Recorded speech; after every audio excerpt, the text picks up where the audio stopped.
Chapter 1. The Invitation to Poirot's Gathering.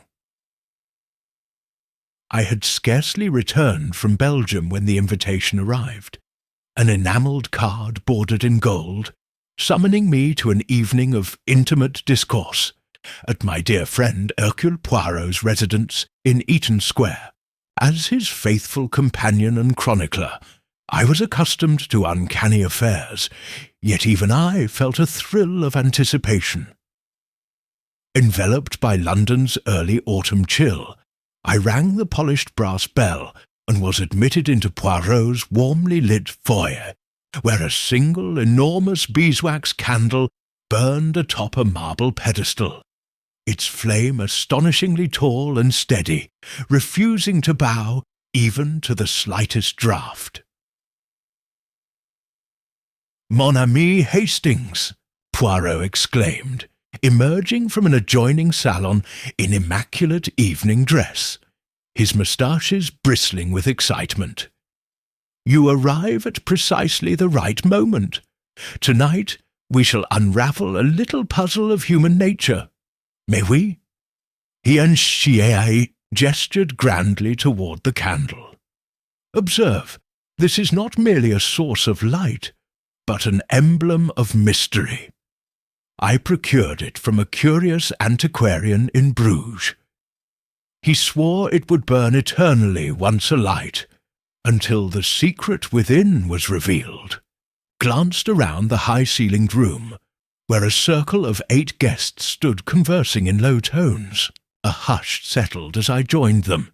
Lady Verity Harcourt, her ebony hair coiled with almost imperceptible tension.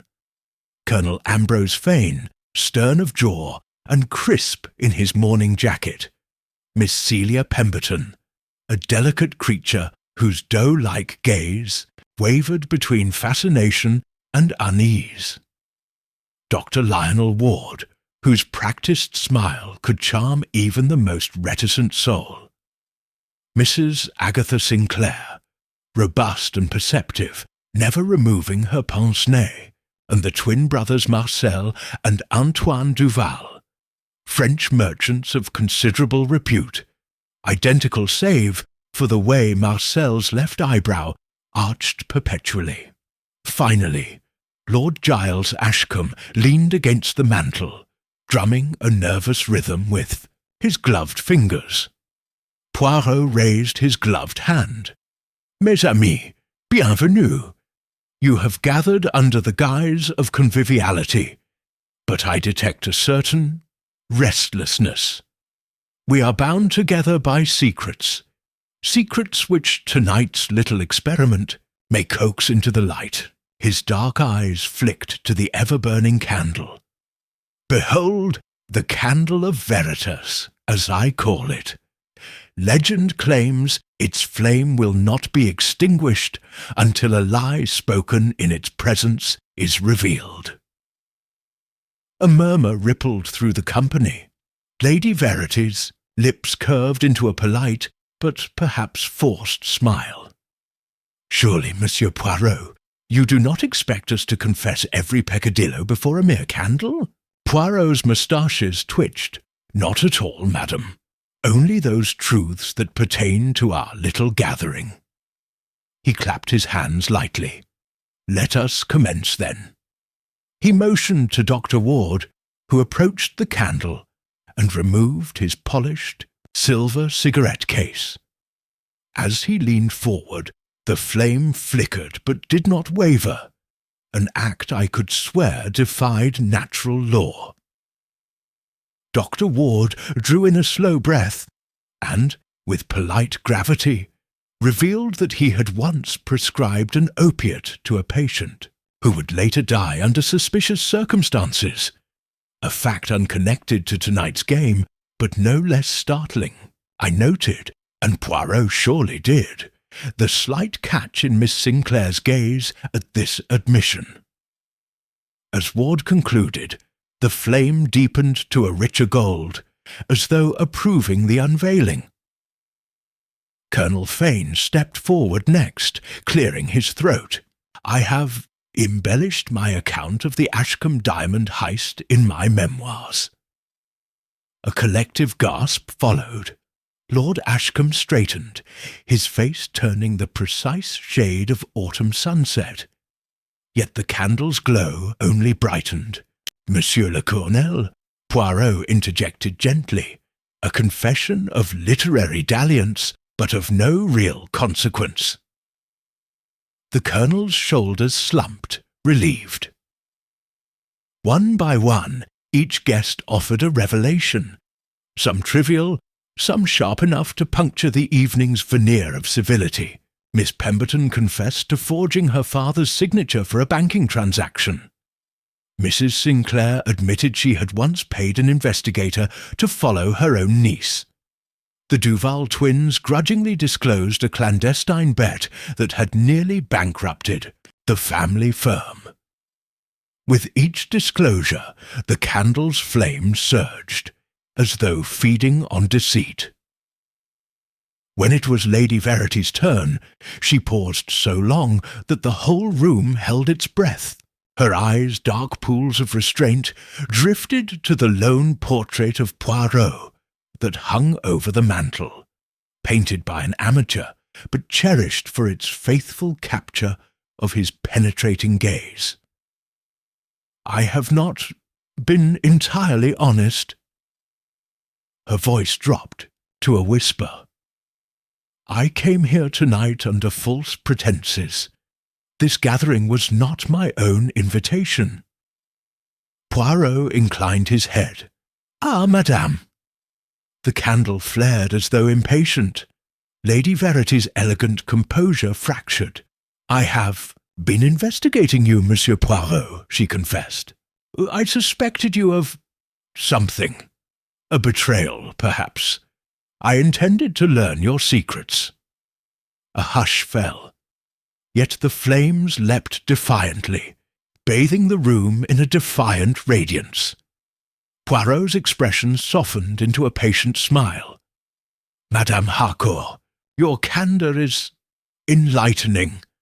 But tell me, what would you hope to gain by uncovering my mysteries?" Lady Verity's face paled, and for a moment I thought she might faint. "Power," she whispered, "or at least freedom from shadows." The candle's glow pulsed once, twice, then steadied, as if satisfied. At that instant the salon door burst open. Servants scurried in, bearing an ebony lacquered tray. Upon it lay the lifeless body of Lord Ashcombe, his face frozen in an expression of mingled shock and agony. A fine trickle of dark blood stained the white ruffles of his cuff. The guests recoiled in horror. Lady Verity screamed. The Duvals exchanged horrified glances, and Colonel Fane rigidly clutched the mantle. Poirot stepped forward, his posture unruffled. The candle's flame wavered, once as though startled, then steadied again, casting long shadows over Lord Ashcombe's still form. "Mon Dieu," Poirot murmured, kneeling beside the body. "It appears our little game has taken a far more serious turn." I knelt beside him, heart pounding. "A murder, eh, Poirot?" He straightened, turning those sharp, dark eyes upon me. "Indeed, Hastings. But note, it was not the candle that killed our friend. Observe the delicate mark upon his wrist." He lifted the victim's hand, revealing a tiny puncture, almost imperceptible. "A poisoned dart, fired from close range. Whoever among us dared to use my candle of Veritas as a distraction is now truly revealed." The guests clustered behind us, faces ashen. The ever-burning candle flickered once more, a silent witness to the drama it had unwittingly hosted. And in that wavering light, I saw not only a death, but the opening move in a far more diabolical affair, one that would test Poirot's little grey cells to their very limit. Chapter 2. The First Glimmers of Truth. The hush that descended upon Poirot's salon was deeper than any London fog. Even the crackle of the eternal candle's wick seemed distant, as though it too had paused to observe the grim scene.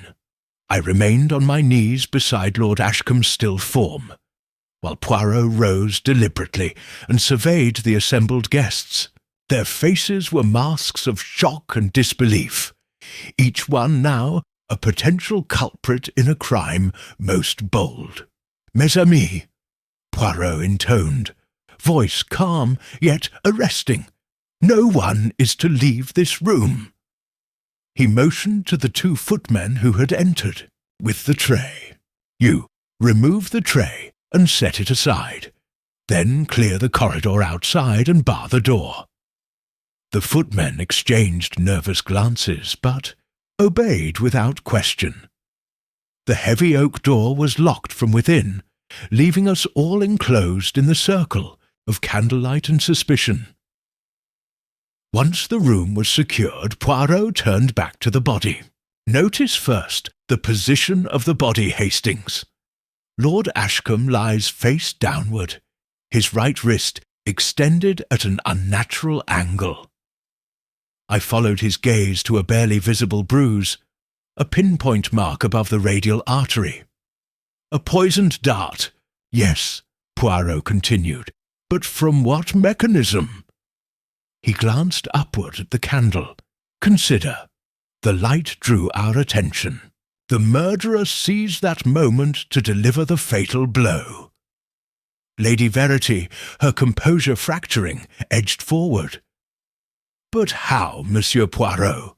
There was no weapon, no dart to be found." She shivered, whether from fear or the autumn chill, I could not tell. Poirot inclined his head. "Indeed, madam. Let us examine the corpse more closely."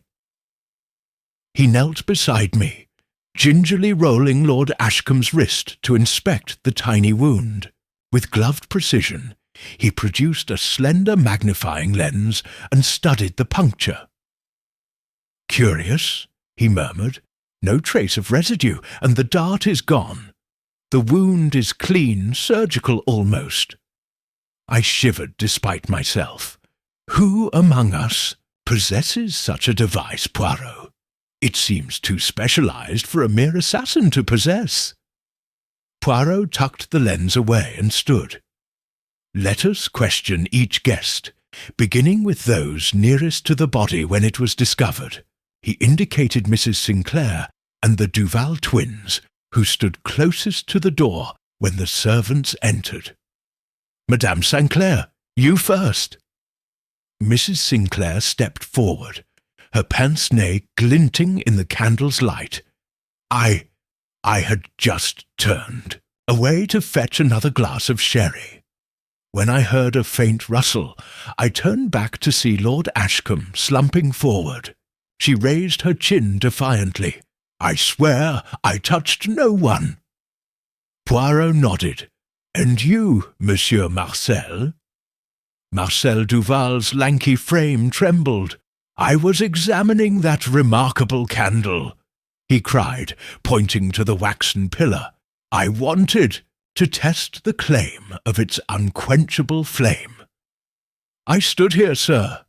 He indicated a spot halfway between the body and the candle. "I did not approach Lord Ashcombe until after the servants arrived." Antoine Duval stepped forward, voice quieter. "My brother speaks truly, but I was speaking with Colonel Fane when the gentleman collapsed. We were discussing the provenance of the candle." Colonel Fane's stern expression softened, almost with sympathy. "Monsieur Duval," he said, "I can confirm that Antoine and I were in earnest debate until the incident." Poirot listened, fingertips lightly touching his moustache. "And Lady Verity?" he asked. Lady Verity's hands trembled as she gripped the back of a chaise longue. "I was speaking with Hastings," she said, nodding at me. He pointed out a flaw in the Duval brothers' assertion that the candle was an original 17th century piece. I nodded. "I merely commented that a contemporary forger might use older wax, madam. Nothing more." She gave me a pained look. I swear I did not move near Lord Ashcombe. Poirot's gaze swept the room. "And Dr. Ward?" he continued. Dr. Lionel Ward lifted his silver cigarette case again, though now its glimmer seemed perverse. I stepped away moments earlier to retrieve a handkerchief. When I returned, I found the body, and the servants had already commenced their announcement. He inhaled sharply. "I assure you, Poirot, that I am no murderer." Poirot's head tilted. "Very well. Lord Ashcombe held you all in trust tonight, yet one of you has betrayed that trust with death." He beckoned me to assist him in raising the body onto a low mahogany table. Together we lifted Lord Ashcombe gently, careful not to disturb extraneous evidence. Poirot instructed the footman to retrieve a white cloth, which he laid beneath the hands. "Observe the pattern of the stains," he murmured. "Not blood from the wound, but something darker, ink perhaps." He dabbed at a tiny smear on the cuff, drawing forth a golf ball-sized blot of thick liquid. Ink indeed. He held the fabric to the candle, revealing the printed crest of Ashcombe House. Our victim handled documents before his demise. I frowned. Documents? Did any papers go missing? Poirot glanced at the vacant tray. "The will, Hastings, or a letter. Something that must be stolen." He returned the cloth to the footman. "We shall explore that shortly. For now, let us inspect the study where Lord Ashcombe conducted his affairs." He strode to the door and unlocked it, sweeping a hand to clear our path. "Hastings, you will accompany me as I examine the scene of the crime." I offered Lady Verity an encouraging nod as we departed through the adjacent archway. Beyond lay the study, a room lined with walnut bookcases, leather-bound tomes, and a broad roll-top desk. The impression was one of order and precision, each item in its designated place. Yet Poirot's keen gaze sought disorder. "Note the scrap of paper on the desk, Hastings." He picked it up carefully with a gloved finger, a torn edge as though clipped from a larger sheet. On it, hastily scribbled in an angular hand, was a single word: "Truth." "Truth," I echoed, perplexed. "A ransom note? A threat?" Poirot folded the paper into his notebook. Perhaps, or a clue deliberately left to taunt. He tapped the desk's surface. "See here, indentations on the blotter, as if a document was placed and then removed. The ink on the blotter remains faintly wet." He lifted a sheet of blotting paper, squeezing a few drops onto a clean glass slide. "We shall have this analysed later. But Hastings, the culprit wanted to steal or destroy written evidence, and the word truth suggests a confession, a revelation perhaps." I paced the perimeter of the room, noting the patterned Turkish rug and heavy damask curtains. "The window is latched and sealed," I said. "No sign of forced entry." Poirot smiled. "As I suspected. A crime committed from within this circle." He approached the desk again and opened the roll-top, revealing stacks of correspondence, some dated decades earlier, others more recent.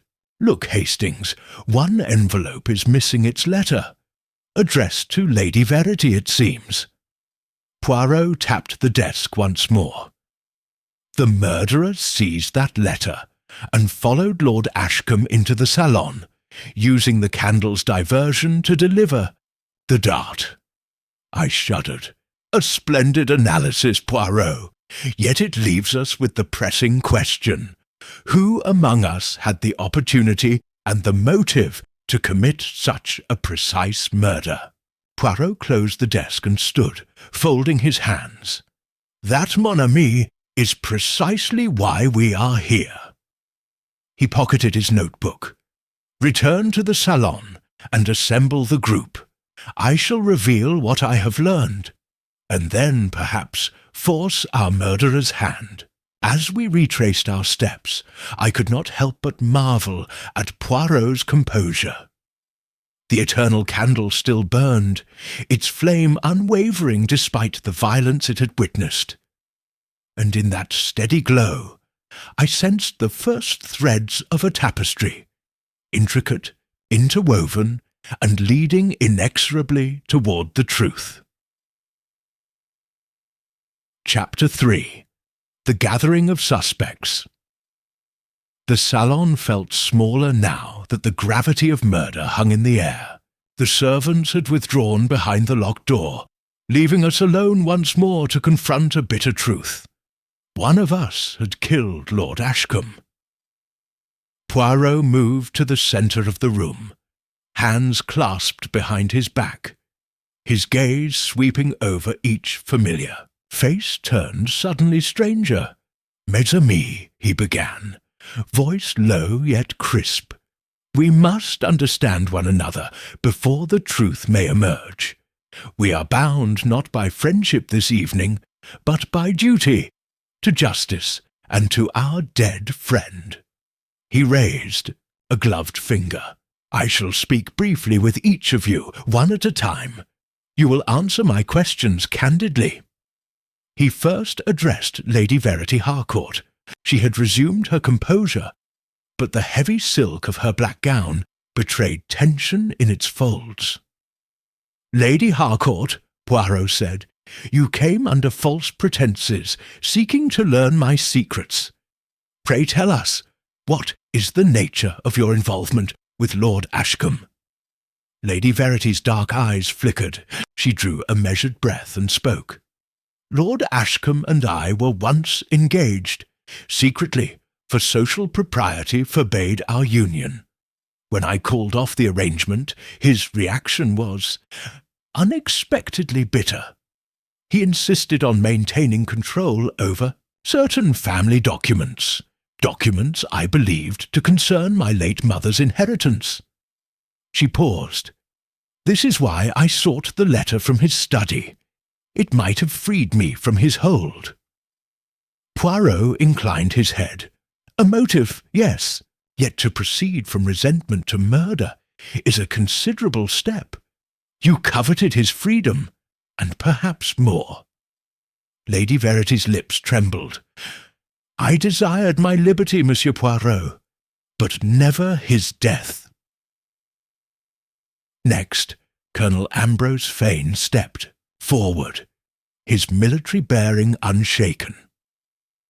"Colonel Fane," Poirot said, "you confessed embellishing your memoirs, yet you knew Lord Ashcombe held influence over your regimental pension. Is it not so?" The colonel squared his shoulders. "My memoirs were innocent hyperbole. But the pension rests on a clause he inserted, one that could leave my widow and son impoverished." His jaw tightened. "I asked him to amend it. He refused." Poirot's moustaches twitched. "His refusal may kindle anger, but few would resort to assassination for financial pride alone." Colonel Fane's gaze flicked to the wound. "True, but if one feared losing all, desperation can grow rife." Dr. Lionel Ward was the next to face the circle. His silver cigarette case lay forgotten on a side table. "Doctor," Poirot said, "you admitted prescribing an opiate to a dying patient, an illegal action with potential scandal. Lord Ashcombe learned of this. What followed?" Dr. Ward ran a trembling hand through his hair. "He threatened. to expose me to the medical council, ruin my career. I paid a sum, large enough, I hoped, to silence him, but I believed the matter closed. He swallowed hard. If he saw fit to speak tonight, I would have lost everything. Poirot nodded, gravely. A motive of self-preservation. Yet you maintain your innocence. Dr. Ward's eyes darted to the candle, its flame steady and unjudging. Miss Celia Pemberton shrank slightly from the circle, clutching her gloves. Poirot addressed her tenderly. "Mademoiselle, you confessed forging your father's signature on a banking document. Lord Ashcombe discovered this and threatened legal action, and worse, scandal. Why did you hide behind your youth and gentleness?" She raised her chin defiantly. "I was desperate. My father, frail and proud, would have disowned me. I had no choice but to hide my error." Her voice broke. "I would never harm him, Monsieur Poirot, only protect my family name." Mrs. Agatha Sinclair, stout and resolute, simply adjusted her pince-nez. "Madame Sinclair," Poirot said, "you paid an investigator to follow your niece. Lord Ashcombe's name appeared in those reports. Why?" Mrs. Sinclair's eyes glittered. "Because Isabel was entangled with a man of ill repute. Lord Ashcombe disapproved and refused to help me shield her. I sought proof to prevent her ruin." She leaned forward. "I regret only that I did not intervene more forcefully." The Duval twins came under scrutiny together. Marcel, whose poised arrogance never faltered, spoke first. "We bet upon the authenticity of your candle, Monsieur Poirot. When you refused our wager, Lord Ashcombe laughed in our faces and declared the candle a fraud. He mocked our family's honour publicly." His brother Antoine added quietly, "We stood to lose our firm's reputation, our livelihoods." Marcel's eyes gleamed. "But to resort to murder? No, monsieur, that would be beyond even our worst indignation." Last stood Lord Giles Ashcombe's own cousin, Sir Peregrine Locke, who had slipped in unnoticed until now. Though not introduced earlier, he possessed the same sharp features and grey hair of the Ashcombe line. Poirot's gaze sharpened. "Sir Peregrine, you hold an unspoken stake in this night's events." Sir Peregrine inclined his head. "My cousin planned to disinherit me in favour of a distant relative. My appeals fell on deaf ears. I came tonight hoping to plead one last time." He touched his collar. "When I found him dead, I feared the implications for my own position." A palpable tension settled over the circle. Each confession hung in the air like a pendulum, quivering between motive and action. Poirot surveyed us all. "Each of you possessed motive, opportunity, and grievance, yet only one sees the opportunity." He turned to me. "Hastings, you have observed their demeanour. Who seemed least shaken by the death?" I hesitated. Colonel Fane displayed restraint, Mrs. Sinclair genuine concern, Dr. Ward genuine fear. The Duvals huddled together, Miss Pemberton near collapse, Lady Verity resolved, Sir Peregrine unruffled. "Perhaps Sir Peregrine," I ventured, "for his calm seems practised, not grieving." Poirot smiled thinly. A keen observation. And yet calm can mask deeper guilt. He raised his hand. "I shall now reconstruct the timeline." He stepped back and began to outline the evening's sequence. The arrival, the gathering around the candle, the confessions, the discovery of the body.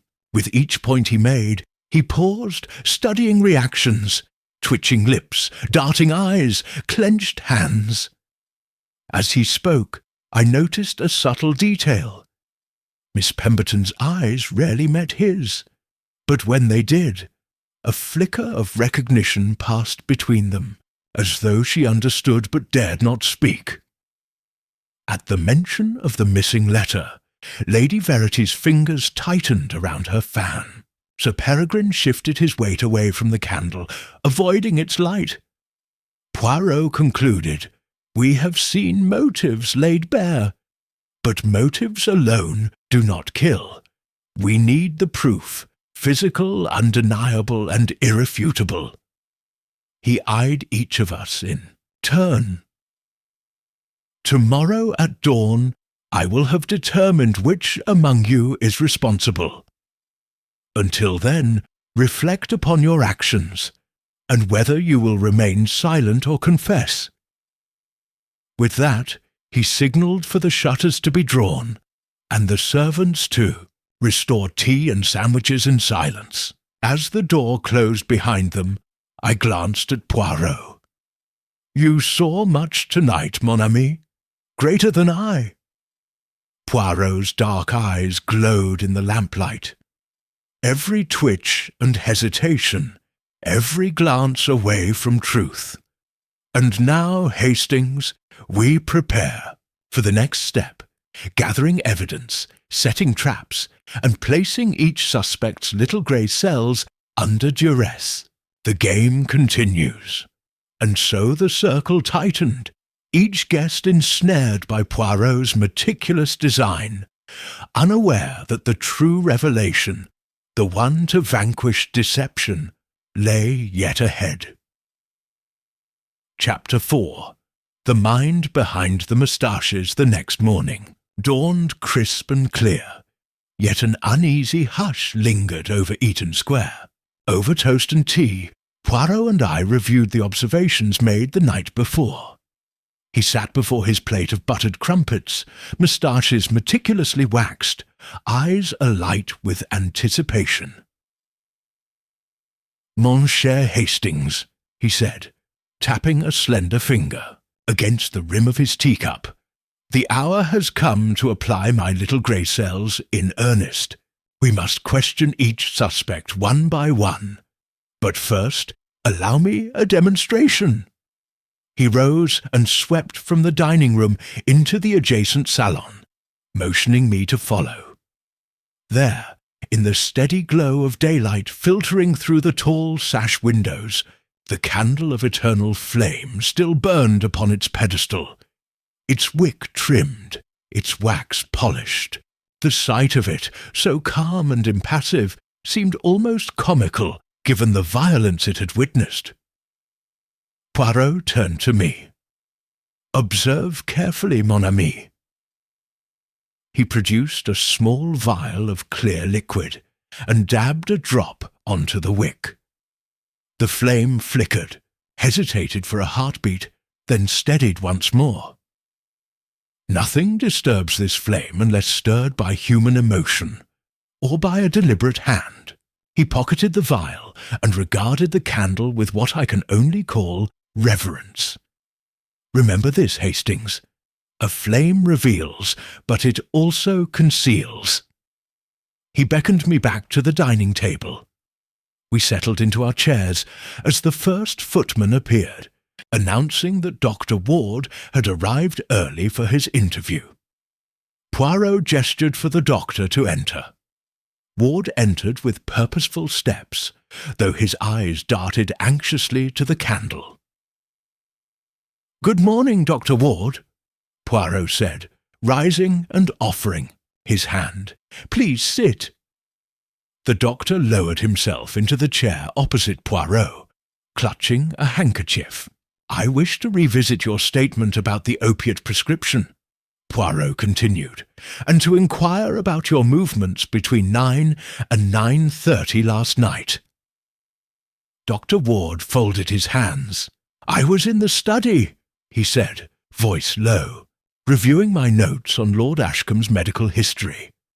"I needed to ensure accuracy for my lecture tomorrow at St. Bede's. He paused. I then returned to the salon, where I heard the faintest sound, like the rustle of silk, and turned just in time to see him slumped forward.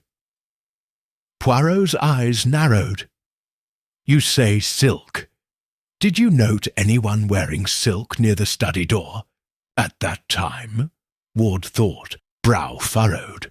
Lady Pemberton's gown whispered as she passed, but I cannot be certain.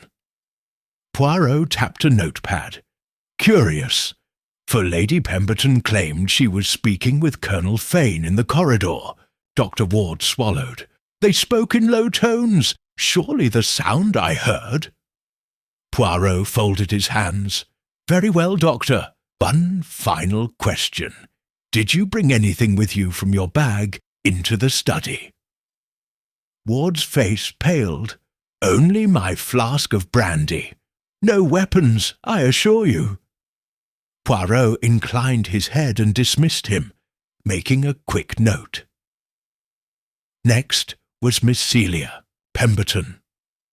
She entered with a timid step, pausing at the threshold to smooth her gloves. Poirot greeted her with an exaggerated flourish. Mademoiselle, I wish to ask about the signature you forged on that banking document. You told us it concerned your father's hopes to fund a charitable home. Yet I find no record of any such initiative in his correspondence. Miss Pemberton's shoulders tensed. I misrepresented the purpose. It was for personal use, my own escape to study art in Paris. Her cheeks flushed. I feared he would refuse support if he knew I sought a bohemian life. Poirot leaned forward.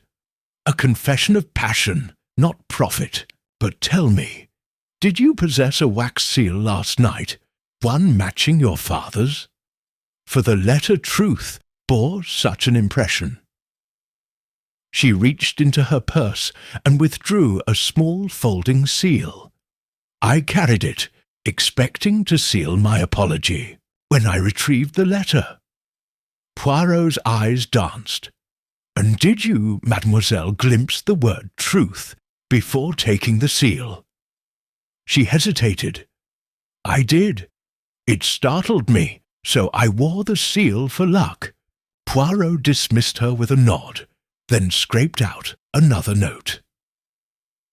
Colonel Ambrose Fane arrived next, uniform starched and austere. Poirot motioned him to sit upright. Colonel, your memoir's embellishments extend to more than regimental exploits. You also claim to have encountered pirates in the South China Sea, an episode I find absent from your personal logs. The colonel stiffened. I was there, Poirot, but the matter was classified. I am prohibited from speaking. Poirot tapped his pencil. Classified or exaggerated, perhaps. Yet your loyalty is to crown and country, not to your own prestige. Tell me, Colonel, what did you carry in your breast pocket last night? The colonel's hand went to his chest. Nothing but my handkerchief and medals. Poirot's lips curved faintly. Very well. Poirot continued in this fashion, drawing out small contradictions, minute hesitations. Mrs. Sinclair claimed she went to the kitchens for tea, yet a faint aroma of tobacco clung to her gloves. Dr. Ward's brand, not her habitual French cigar. The Duval twins insisted they stood together, yet only one glove, embroidered with their family crest, was found near the study doorway. Sir Peregrine Locke spoke of pleading with Ashcombe, yet his calling card, discovered under a cushion, bore a smudge of ink matching Lord Ashcombe's blotter. Finally, Lady Verity Harcourt entered, looking every inch the composed lady of society. Poirot greeted her warmly. Madam, your engagement with Ashcombe House was secret. Yet last night you wore a brooch depicting a flame, identical to the candle's silhouette. Lady Verity froze. I did. Poirot tapped the brooch thoughtfully. A gift from your mother, was it not? Lady Verity nodded. He prized family heirlooms. He once said the brooch reminded him of my spirit's endurance. Poirot's eyes glittered. And so it did, until his spirit was extinguished by another's hand. As each interview concluded, I noticed Poirot's pen flying across his pages, tiny hieroglyphs only he could decipher.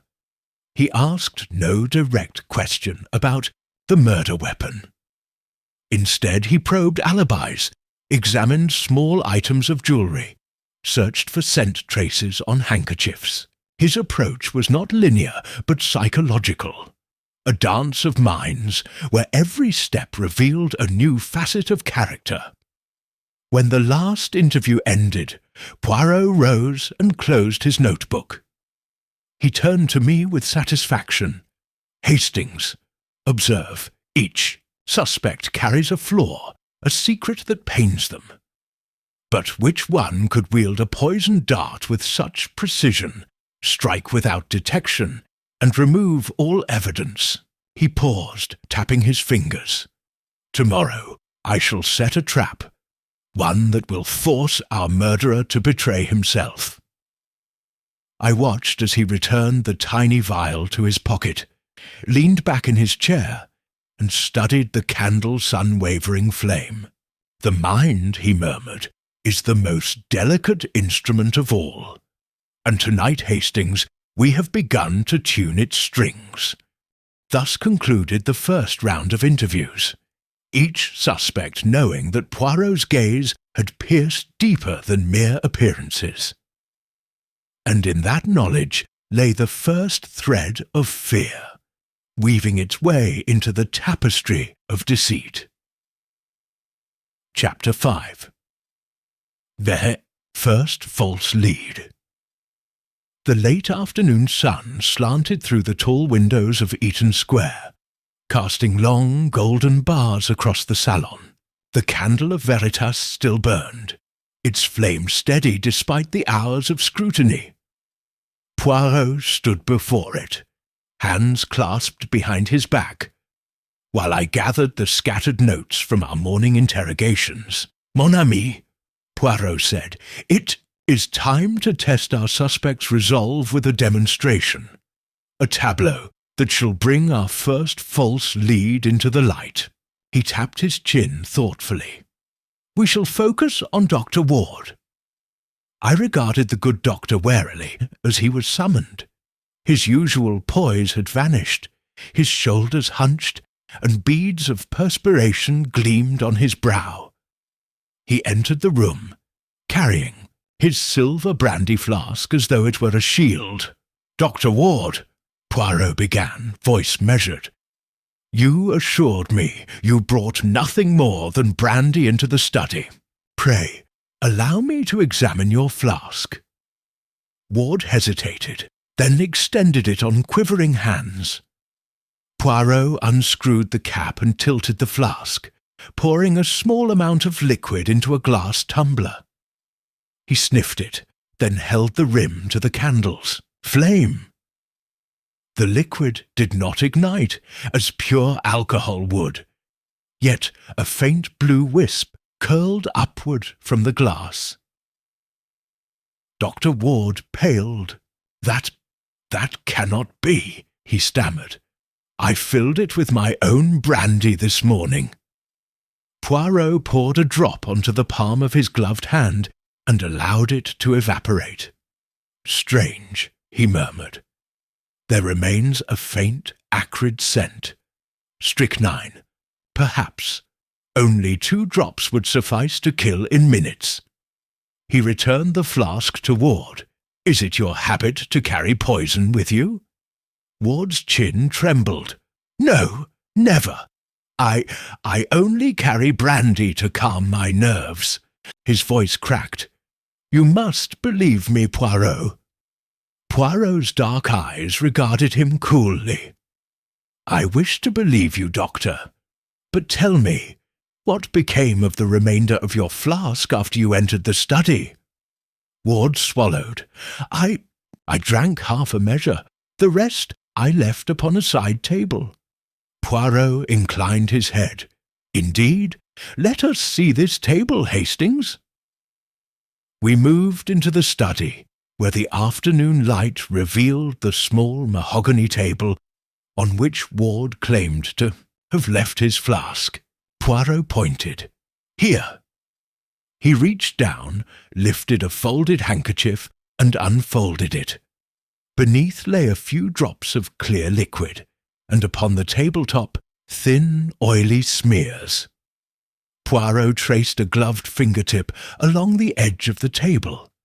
See, faint indentations from a small object. And here, he tapped a smear.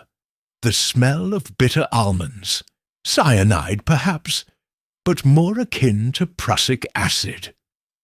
He held the handkerchief to the flame.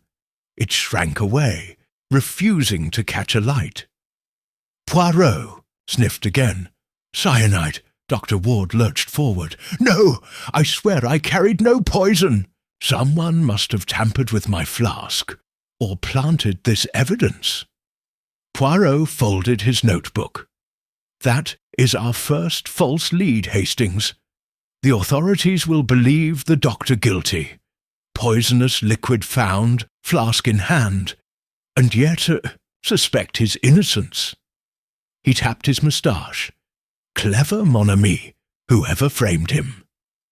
We retraced our steps to the salon, where Colonel Fane and Lady Verity stood whispering by the window. The others had gathered in anxious clusters, their eyes turning to us as we re-entered. Poirot raised a hand for silence. Gentlemen, madame, I have reason to believe that Dr. Ward's brandy flask was adulterated, perhaps swapped with a poison container, after he left the study. He paused, letting the words sink in. Yet whether by mistake or design, this error diverts suspicion from the true culprit. Mrs. Sinclair folded her arms. But if Ward is innocent, who would commit such a dangerous ruse? Poirot's eyes gleamed. Precisely, madam. The murderer required a decoy, to lead us down a false path while he remained free. He turned to Sir Peregrine Locke, who eyed Dr. Ward with renewed suspicion. Sir Peregrine, you hold the station closest to the hearth in this room. Sir Peregrine's cheeks coloured. I did but wait here, observing. Poirot nodded. I trust you have no brandy flask on your person? Sir Peregrine patted his coat. None, Monsieur Poirot. Poirot then addressed the Duval twins. Messieurs, you claimed to stand together during the crime, yet only one glove was found among the smudged blotter papers in the study. Marcel Duval's face hardened. My brother is fit with both gloves. He waved to Antoine, who shrugged. Antoine spoke. Perhaps I dropped mine when nerving myself to speak with Monsieur Ashcombe. Poirot allowed the explanation to pass. Let this be a lesson, he continued, that the murderer is bold enough to frame a man of science, and let the shadows conceal his own hand. He leaned toward us all. Tonight I shall set another trap, one that cannot be led astray by poison or glove. With that, he walked back to the candle, placed his gloved palm over its flame, and held it there. The guests gasped at the audacity, yet Poirot emerged unscathed, hair and clothes untouched. No pain, he declared, because the flame never burns what is innocent. A hush fell.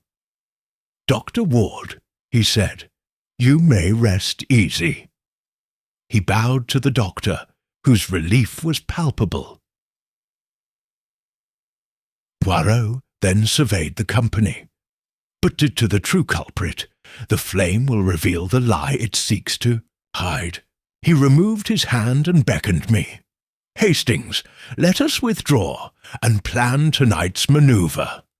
We withdrew to Poirot's study, leaving the guests to their apprehensions.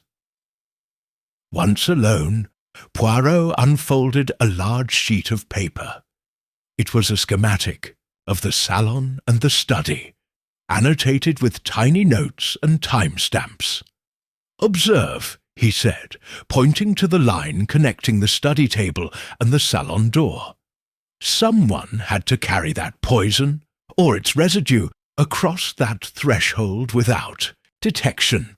Yet only 3 people passed between those rooms after Dr. Ward left: Lady Verity, Colonel Fane, and Sir Peregrine. He tapped each name in turn. One of them prepared the flask, one witnessed it, and one delivered the dart." I frowned. But which did which? And who could handle specialized poisons? Poirot smiled thinly.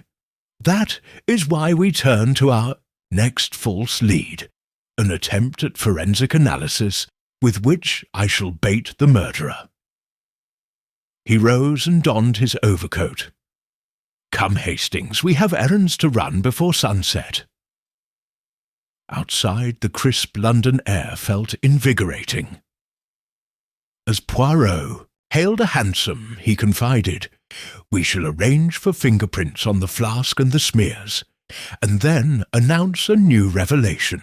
When the murderer hears how close we believe him, he will act rashly." I settled beside him, impressed anew at his strategy. "A clever plan, Poirot." He nodded, moustaches wagging. "The first false lead, poisoned brandy, serves to draw out the shadows. But now we prepare for the next move, when the true lead will shine like this candle's flame." And so we sped toward Scotland Yard, the game unfolding in intricate turns, each more hypnotic than the last. The real mystery, I sensed, was only just beginning. Chapter 6. The Psychological Game. That evening the guests reassembled in the salon with a curious blend of apprehension and false bravado. The candle of Veritas stood sentinel once more, its flame dancing in gentle arcs under the chandelier's glow.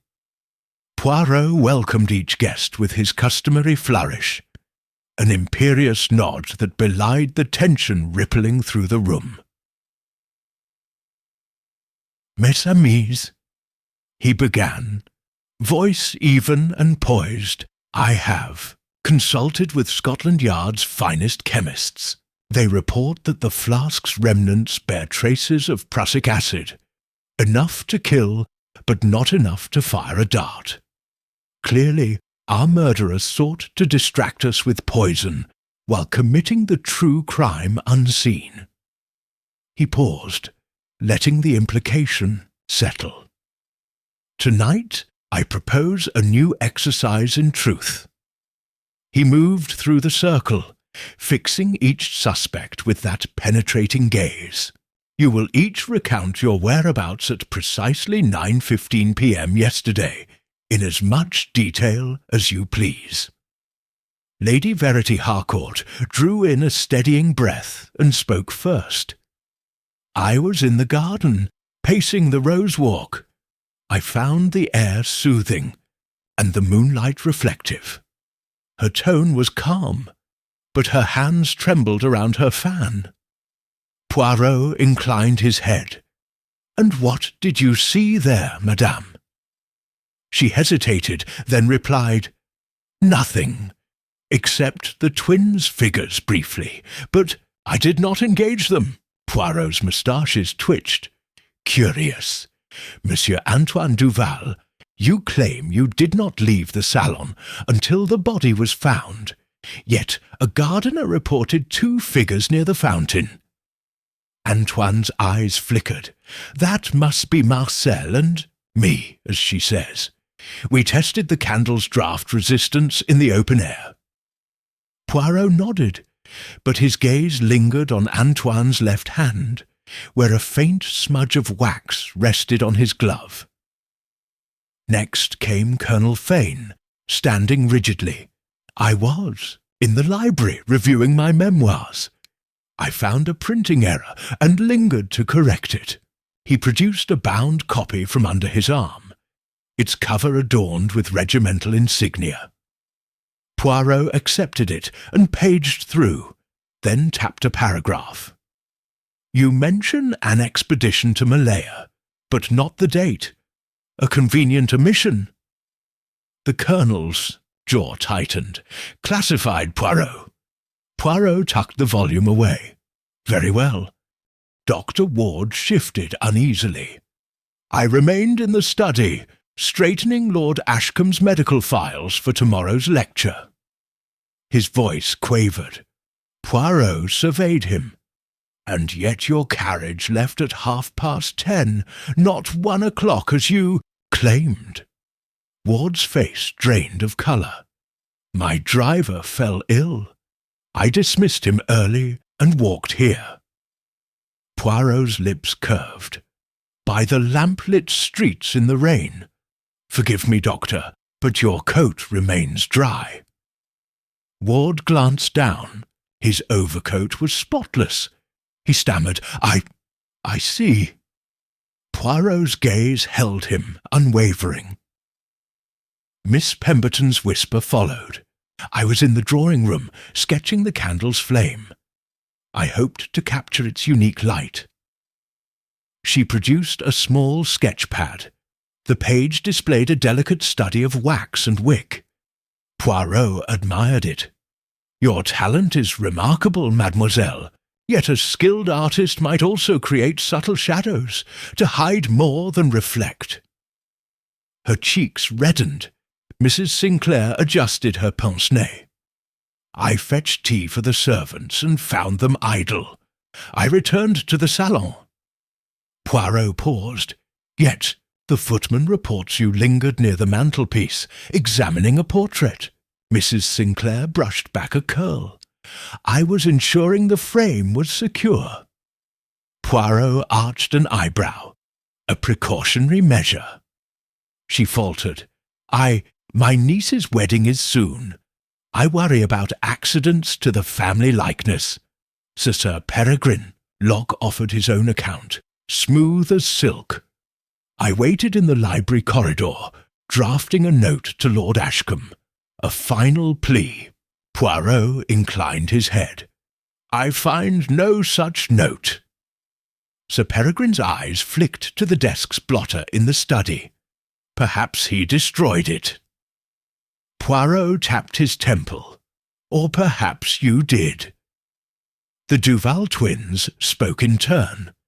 Marcel, with blustering arrogance, I tested the flame's unquenchable claim in the conservatory. Antoine, more subdued, I escorted Lady Verity to the terrace for fresher air. Poirot's gaze lingered on Marcel's cuff. A few grains of earth from the conservatory floor. Having collected each narrative, Poirot stepped back. Now, mes amis, observe how memory falters under pressure. He lifted a slender brass cylinder, a blank shell for a dart. Imagine this object in your hand poised to strike. What would you feel? Perhaps fear, perhaps triumph. His eyes searched ours. Recall your emotions at 9:15 p.m. Fear, resentment, relief, or guilt? He paused, letting the room's silence grow heavy. Poirot turned to Lady Verity. Madame, you spoke of pacing in the garden to calm yourself. Yet your pulse raced when you answered. Why? She opened her fan and closed it sharply. I feared exposure. He nodded, addressing Colonel Fane.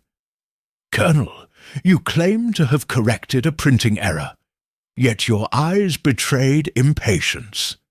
Is it a soldier's habit to hurry through? A simple task? The Colonel's shoulders stiffened. I did what I said. Dr. Ward's eyes darted to the cylinder. And you, Doctor? Did you handle this brass before? Poirot held it aloft. It fits precisely into a dart mechanism. Dr. Ward recoiled. I have never seen such a thing. Poirot allowed a gentle smile. Ah, but someone did. Miss Pemberton's knuckles whitened around her sketch-pad. I cannot think. Poirot stepped closer. Your art captures truth, mademoiselle. Yet when I wave this before you, your breath catches. Why? She glanced at the cylinder and swallowed. I had the chance to take a precious moment of privacy. Mrs. Sinclair's lips tightened at the mention. My curiosity, she said, voice clipped. I merely wished to examine your tool, Monsieur Poirot. His gaze remained fixed. Curiosity can be a dangerous companion. Finally, Poirot addressed Sir Peregrine. You watched us each recount our stories, yet you remained unshaken. Your voice remained smooth. He held the cylinder at eye level, but when you saw it, your eyes narrowed. You recognized it, perhaps. Sir Peregrine's composure slipped for a fraction of a second. He looked away. I have seen many things in my years. Poirot turned away, folding his arms. Our emotions betray us more surely than any footprint. He retraced his steps, laying the cylinder on the table. Tonight, Hastings, we shall mark the fates of our suspects. Those who tremble before the semblance of the murder weapon reveal a hidden link. He looked to me. Note their reactions. We draw nearer to the culprit's mind. As the guests drifted toward the refreshment table, I observed them closely. Lady Verity's face was pale but resolute. Colonel Fane's jaw set defiantly. Dr. Ward's coat remained suspiciously dry. Miss Pemberton's eyes darted nervously. Mrs. Sinclair hovered near the cylinder. Sir Peregrine averted his gaze. Marcel Duval smoothed his glove. Antoine stood guard over his brother. Poirot returned to the candle, its flame calm in his presence. Leave them, Hastings, he said softly. Each is ensnared by their own psychology. He tapped his head. Misdirection by poison, by glove, by false alibi, but the true crime resides in the mind's weakness. He smiled. Tomorrow, mon ami, we press further. The psychological game is now in motion, and one among us will crack under its pressure. And with that, he extinguished the lamp, leaving only the candle's unwavering glow to illuminate hopes, fears, and secret guilt as the evening drew to a restless close. Chapter 7. A Secondary Mystery. The morning light found Eaton Square muffled by a thin mist, as though London itself sought to conceal what would transpire.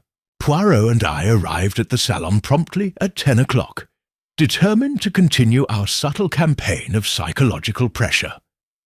The candle of Veritas still stood in its accustomed place, its flame a vigilant sentinel. Yet, as we entered, Poirot paused, his keen eyes narrowing. "Hastings, come examine this," he murmured, gesturing to the large mahogany writing desk. I approached and noticed at once that the torn scrap inscribed with the word truth was missing from its usual resting place beside the blotter. In its stead lay a single white envelope, unsealed and blank. "Aha!" Poirot exclaimed softly. "Observe, mon ami, a theft and a challenge." He lifted the envelope, noting its heavy stock and the absence of any watermark. Someone removed the torn note and left this empty envelope. A message from our culprit, no doubt, daring us to proceed. Before I could respond, the salon door burst open. The butler, face pale, announced, "Begging your pardon, Monsieur Poirot, but there has been an incident in the gallery." At Poirot's nod, the two footmen escorted us through an adjoining hallway into the adjacent drawing-room, turned gallery, where Lady Verity's private collection of 18th-century miniatures was displayed. A small crowd had gathered around a shattered display case. The central miniature, an exquisite portrait of Lady Verity's mother, lay in fragments on the polished floor. A single shard of glass bore a thin smear of red, a blood-like stain across the mother's painted cheek. Lady Verity, breathless, knelt beside the wreckage. "Monsieur Poirot, this portrait, it was locked behind tempered glass. I heard a crack, then the crash. I ran, only to find it broken." She glanced at each of us, eyes wide. Who would destroy a family heirloom? What message is this? Poirot stepped forward, tapping a gloved finger against the wooden frame's jagged edge. "Note the neatness of the break. A deliberate strike, not a careless accident. And observe the smear of what appears to be— Is it blood, madam?" He held the shard aloft. Indeed, the crimson stain was vivid against the pale visage of the mother. Lady Verity shook her head, tears brimming. "No, my mother has long passed. That is not blood, Poirot. It is red seal wax, matching the seal on Lord Ashcombe's blotter." Poirot's moustaches twitched. "Ah! A clue so subtle it might be overlooked." He surveyed the gallery. "Who among you handled the wax seal last night?" He turned to Miss Pemberton. "Mademoiselle, you admitted carrying your father's seal, but this wax is of a different hue, darker, more brittle." Miss Pemberton leaned forward, examining the glass. I cannot say. I used my seal sparingly." Poirot nodded, then moved to the other side of the case. He stooped and picked up a fragment of fabric. Black silk embroidered with jet beads. And what of this? A scrap of mourning dress. "Lady Verity, this matches the lining of your gown." Lady Verity gasped. I never entered the gallery last night." Poirot smiled gently. "Not last night, but perhaps this morning?" Assembled guests exchanged uneasy glances.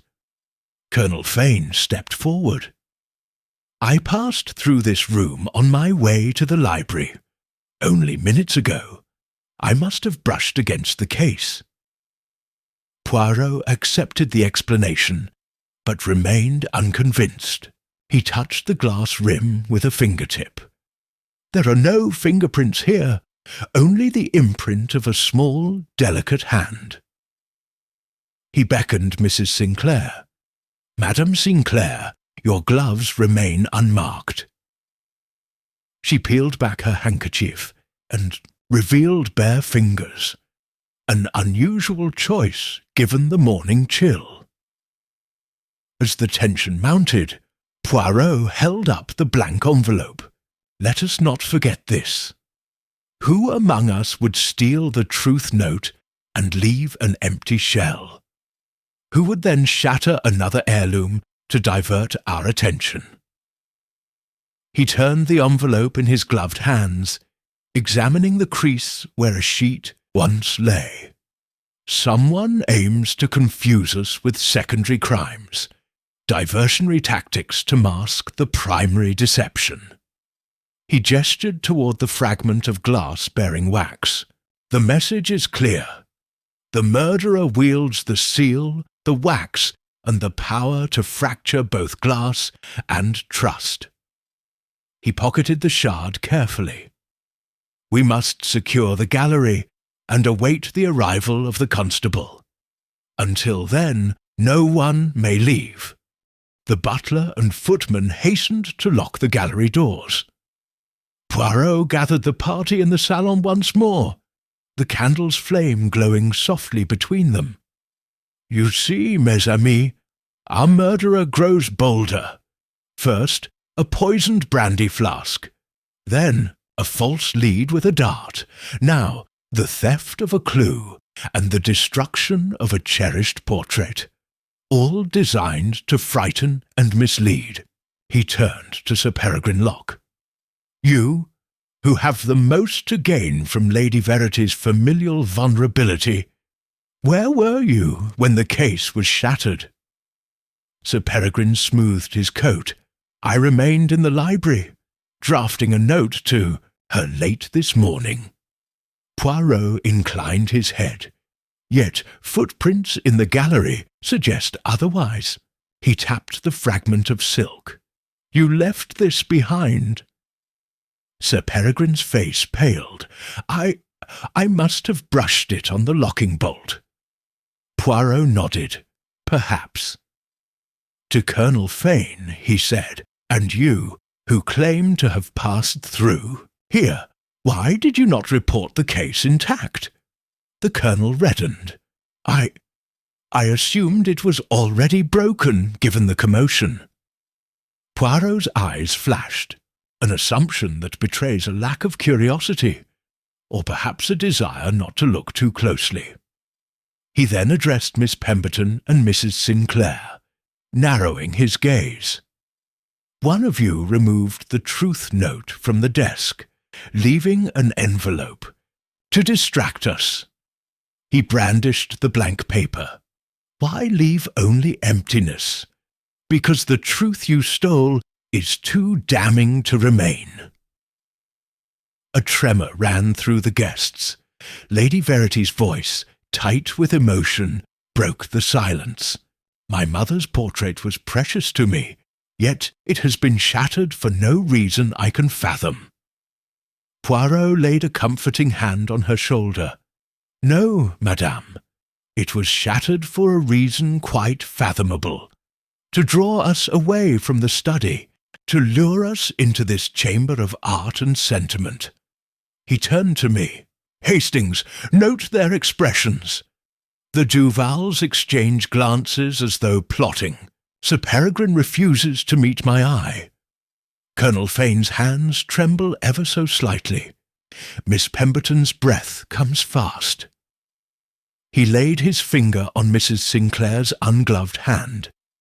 And Madame Sinclair bears no wax on her gloves, yet her fingers retain the scent of seal. A deliberate choice. He smiled. "She wished us to believe she handled nothing, but she handled everything."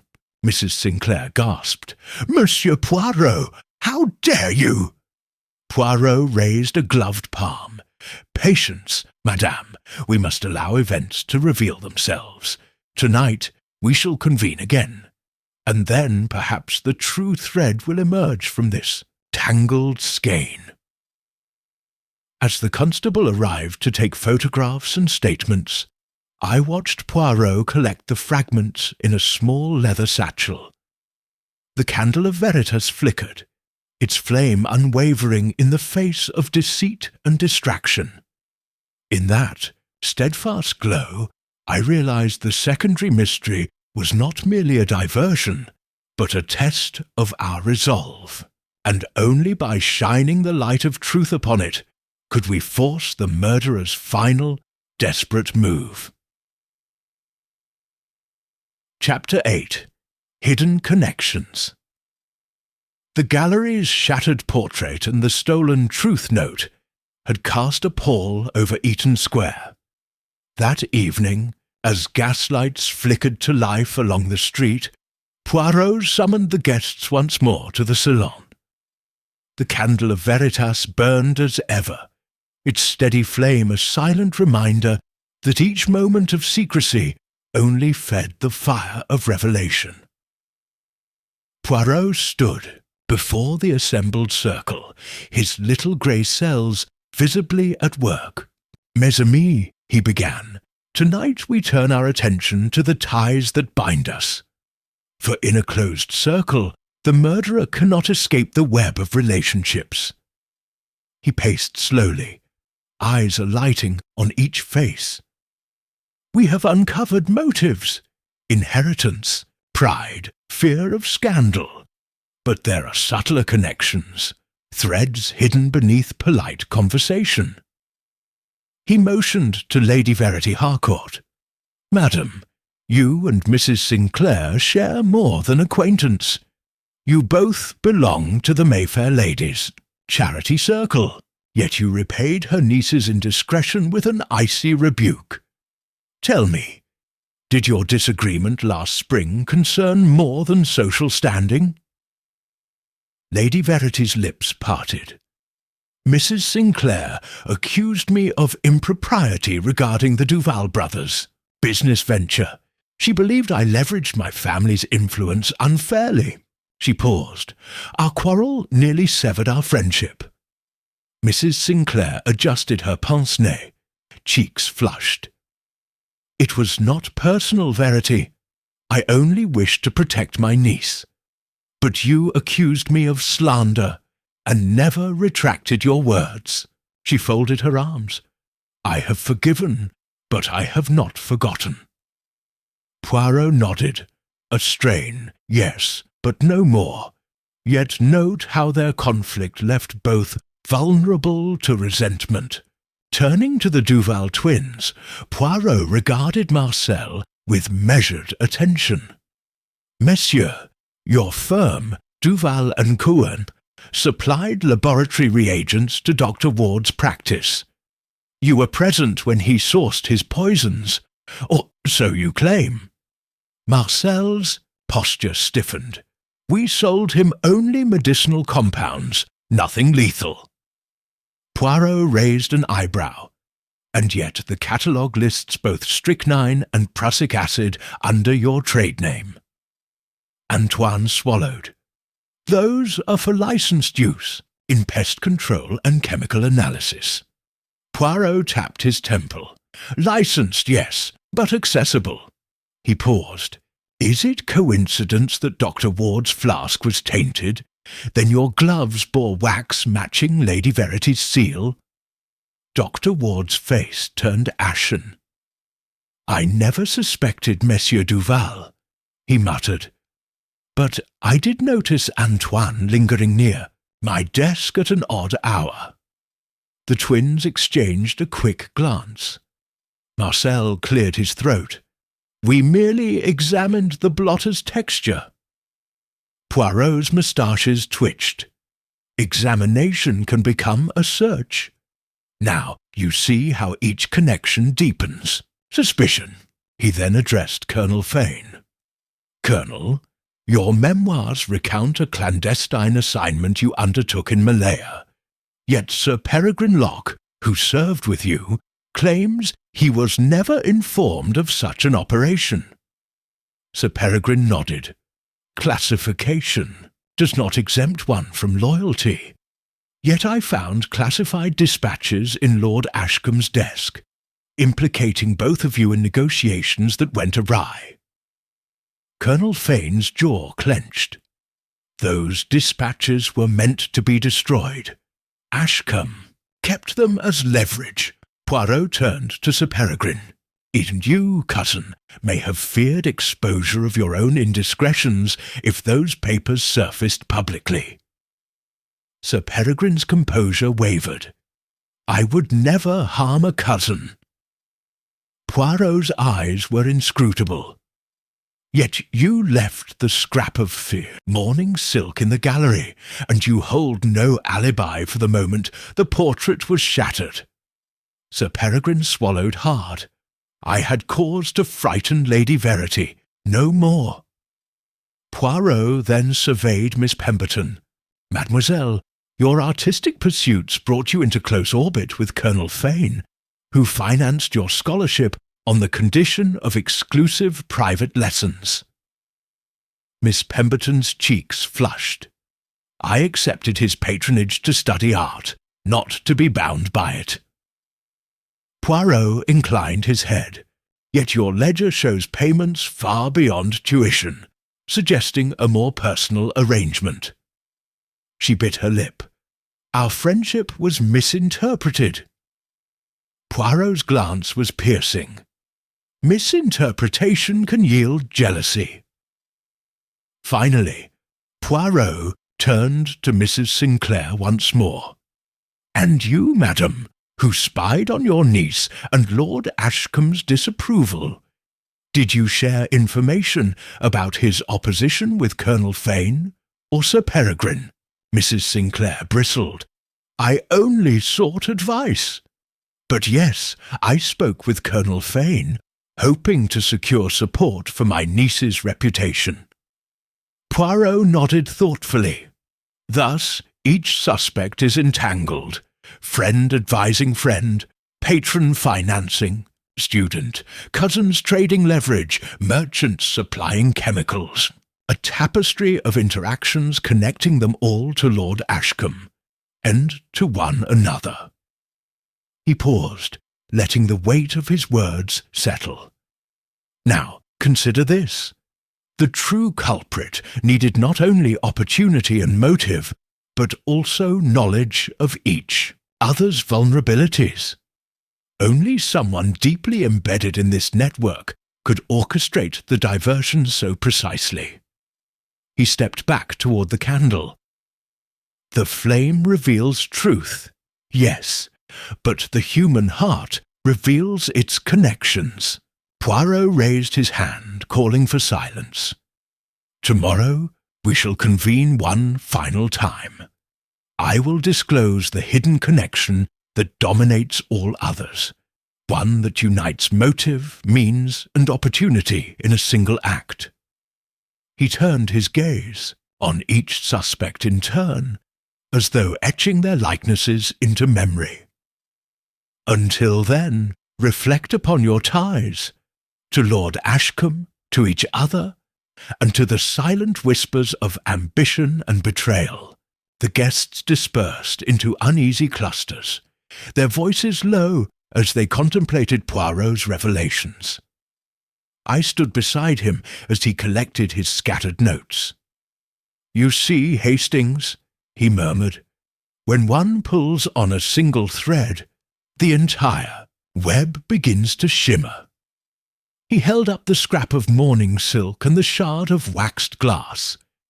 These are but tokens, but the true web lies in the shared history of these individuals, and upon that web the murderer will someday stumble. He exhaled softly. Now, mon ami, we wait and watch the hidden connections come to light.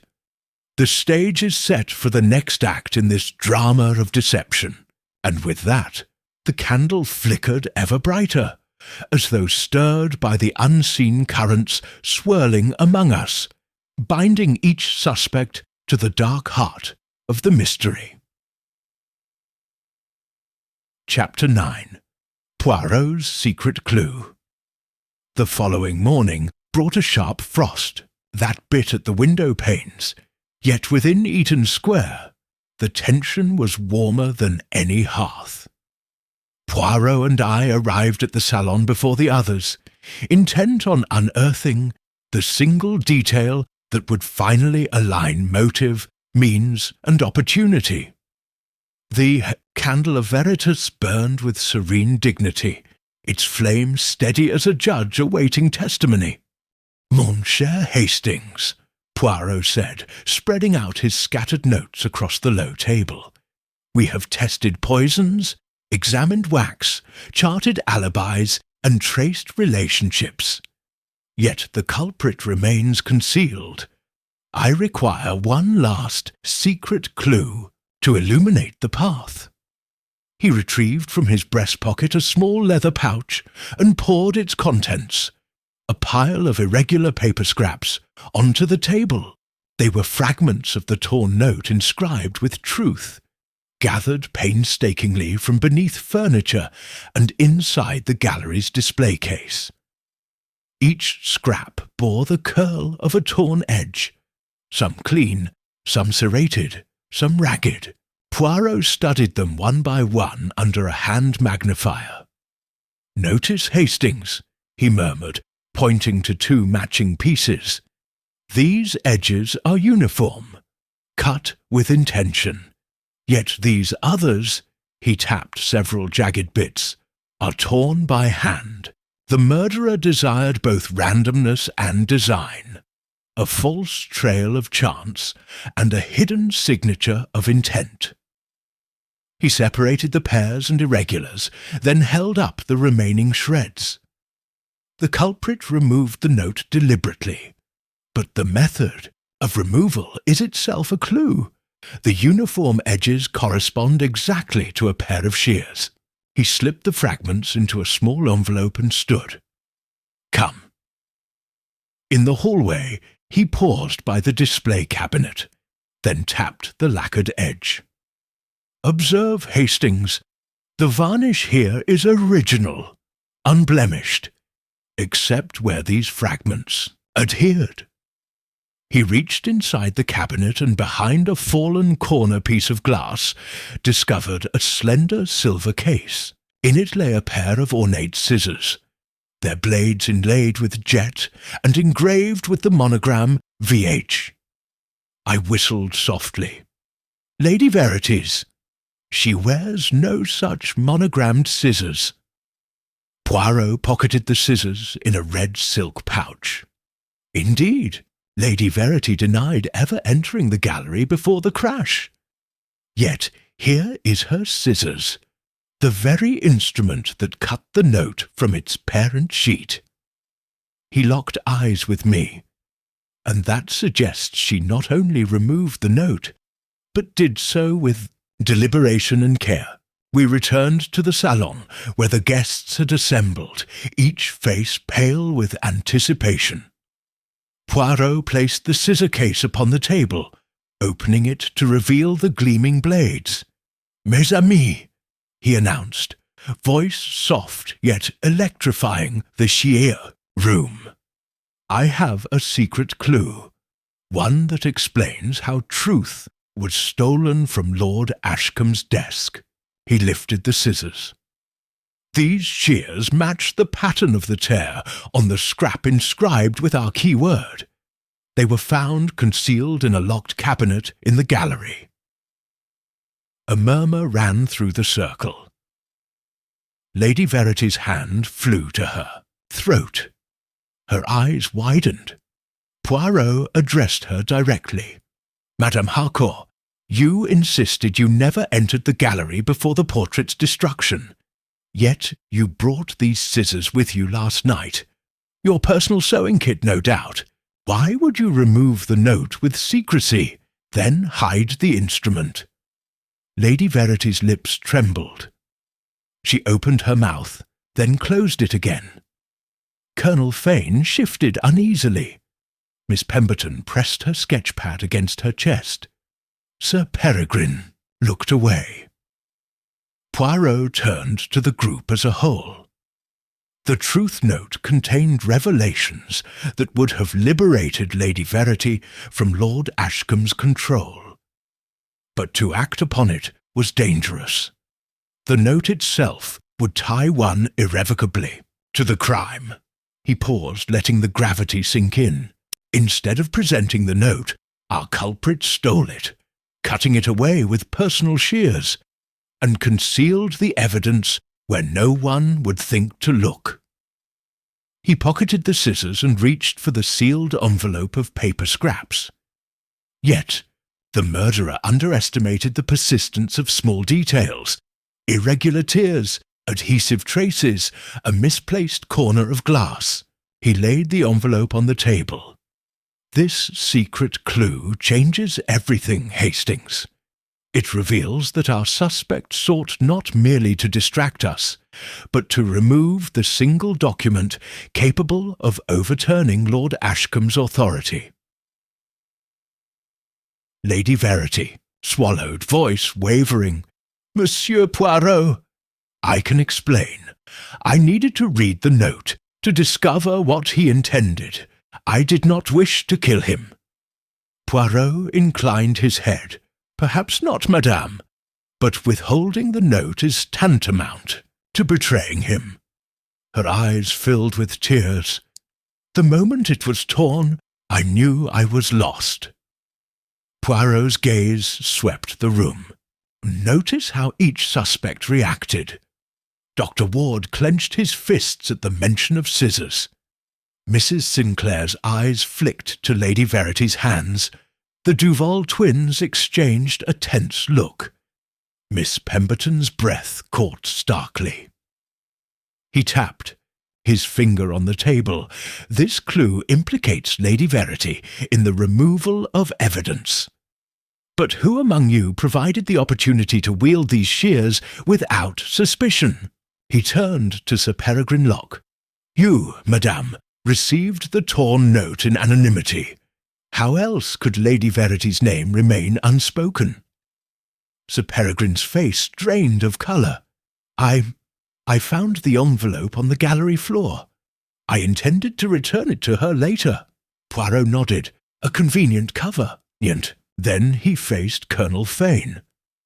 And you, Colonel, who admitted to carrying your own shears for mending uniforms, you had the means to substitute similar scissors. The Colonel's jaw tightened. Mine are simple, unlike these. Poirot's eyes glittered. Yet you were the only one with unimpeded access to the cabinet. At last, Poirot concluded, the secret clue of the scissors marks the moment our murderer severed the line of truth. But removing the note did not end the matter. It merely postponed it. For tonight, Hastings, we prepare for the final confrontation. He gestured to the envelope of scraps. We shall reconstruct the note, reveal its contents, and compel our guilty party to act. As the guests dispersed, Lady Verity lingered, staring at the scissors. I approached Poirot. You think she acted alone? He pocketed the envelope. I think she acted with the reassurance of an accomplice, someone certain she would never be searched. He tapped his temple. That is our next maneuver. That evening, as we set the reconstructed note upon display and invited each suspect to comment, I saw in Poirot's eyes the spark of triumph. The tiniest clue, an edge of paper, the curve of a blade, had shifted the entire investigation, and in the steady glow of the candle of Veritas, the threads of deception began to unravel under the power of the little grey cells. Chapter 10. Tensions rise. The mid-morning hush in the salon was brittle, like glass ready to shatter. The assembled suspects exchanged furtive glances. Lady Verity clasped and unclasped her hands. Colonel Fane's jaw tightened. The Duval twins huddled in low consultation. Miss Pemberton hovered near the window. Mrs. Sinclair's gaze darted from face to face. Sir Peregrine remained statuesque, though his nostrils flared beneath practised calm. In the centre of the room, Poirot stood before the reconstructed scraps of the truth note, now taped together on a small easel. Mes amis, Poirot began, voice measured. We find ourselves at a crucial juncture. The note you see reveals Lord Ashcombe's intention to disinherit one of you entirely, exposing a long-buried grudge. He tapped the completed fragment. I shall read the key passage aloud. Clearing his throat, he recited, Upon this night I pledge to amend my will, transferring all estate and assets to my niece, Miss Pemberton, and leaving nothing to my cousin, Sir Peregrine Locke. A hush fell. Sir Peregrine's perfectly controlled facade blinked once, then slackened. He pressed a gloved hand to his chest. This cannot be," he stammered. Miss Pemberton's cheeks flushed as though she had been struck. "Colonel," Phone's eyes narrowed on Sir Peregrine. Mrs. Sinclair clutched her niece's cold porcelain teacup. Lady Verity's breath caught. Poirot folded his arms. "Now, Hastings, observe their reactions." His eyes roamed the circle, noting every micro-expression. "Sir Peregrine, you feared disinheritance, but you maintained composure until my reading. Miss Pemberton, you stand to gain, but your gratitude seems strained. Colonel Fane, how do you interpret this revelation?" The colonel stepped forward, voice clipped. "That my military pension remains intact, of course. But more telling is that the will tears at the family's bonds." He glared at Sir Peregrine. "You must have known this was coming, or suspected it, and acted first." Sir Peregrine's face grew rigid. "I suspected nothing. I have lived my life in good faith." Poirot inclined his head. "Yet you removed the torn truth note, concealed it, and bribed the gallery to shatter the portrait, only to distract us." Sir Peregrine opened his mouth, then closed it. He looked at Lady Verity. "You instructed the servant to bring only one envelope into the gallery." Lady Verity's eyes widened. "I did no such thing," she protested. "I did not know of any envelope." Poirot pressed his lips together. "And yet you both stood to lose much from that note's contents." At the hearth, Marcel Duval cleared his throat. "Surely one can bribe a servant without being guilty of murder." His gaze flicked to Mrs. Sinclair. "And, madam, you paid for a private inquiry into your niece. Why? To shield her, or to obtain information about the new will?" Mrs. Sinclair's pince-nez slid down her nose. "I sought to protect Isabel. I did not know of this will." She pressed her lips into a thin line. "But I confess, I paid twice the usual fee to learn of any family developments." Poirot nodded. "Information for sale can tip the scales of motive." Miss Pemberton, pale but resolute, stepped forward. "I am staggered by your deduction, Monsieur Poirot, but I had no need to kill my uncle. He promised to leave me the estate." She glanced at Sir Peregrine. "It was his fear that drove him to drastic measures, I suspect." Sir Peregrine's lip curled. "A convenient accusation, mademoiselle." Poirot's eyes flickered to Colonel Fane. "And you, Colonel, your pension safe, but your honour impugned. If the will favoured your regiment, would you rejoice or resent?" The Colonel's fist clenched. "I would rejoice, but I would not murder." A charged silence ensued. Then Mrs. Sinclair's voice broke in. "We are all suspects here. Each of us has motive. Each of us could have seized the moment." She set her teacup down with a clink. "Yet we remain divided, unable to trust one another." She turned to Lady Verity. "Perhaps you can cast more light on your quarrel with Sir Peregrine. Were you once engaged?" Lady Verity's fingers trembled. "Yes, but that was years ago. He was jealous of my family's wealth."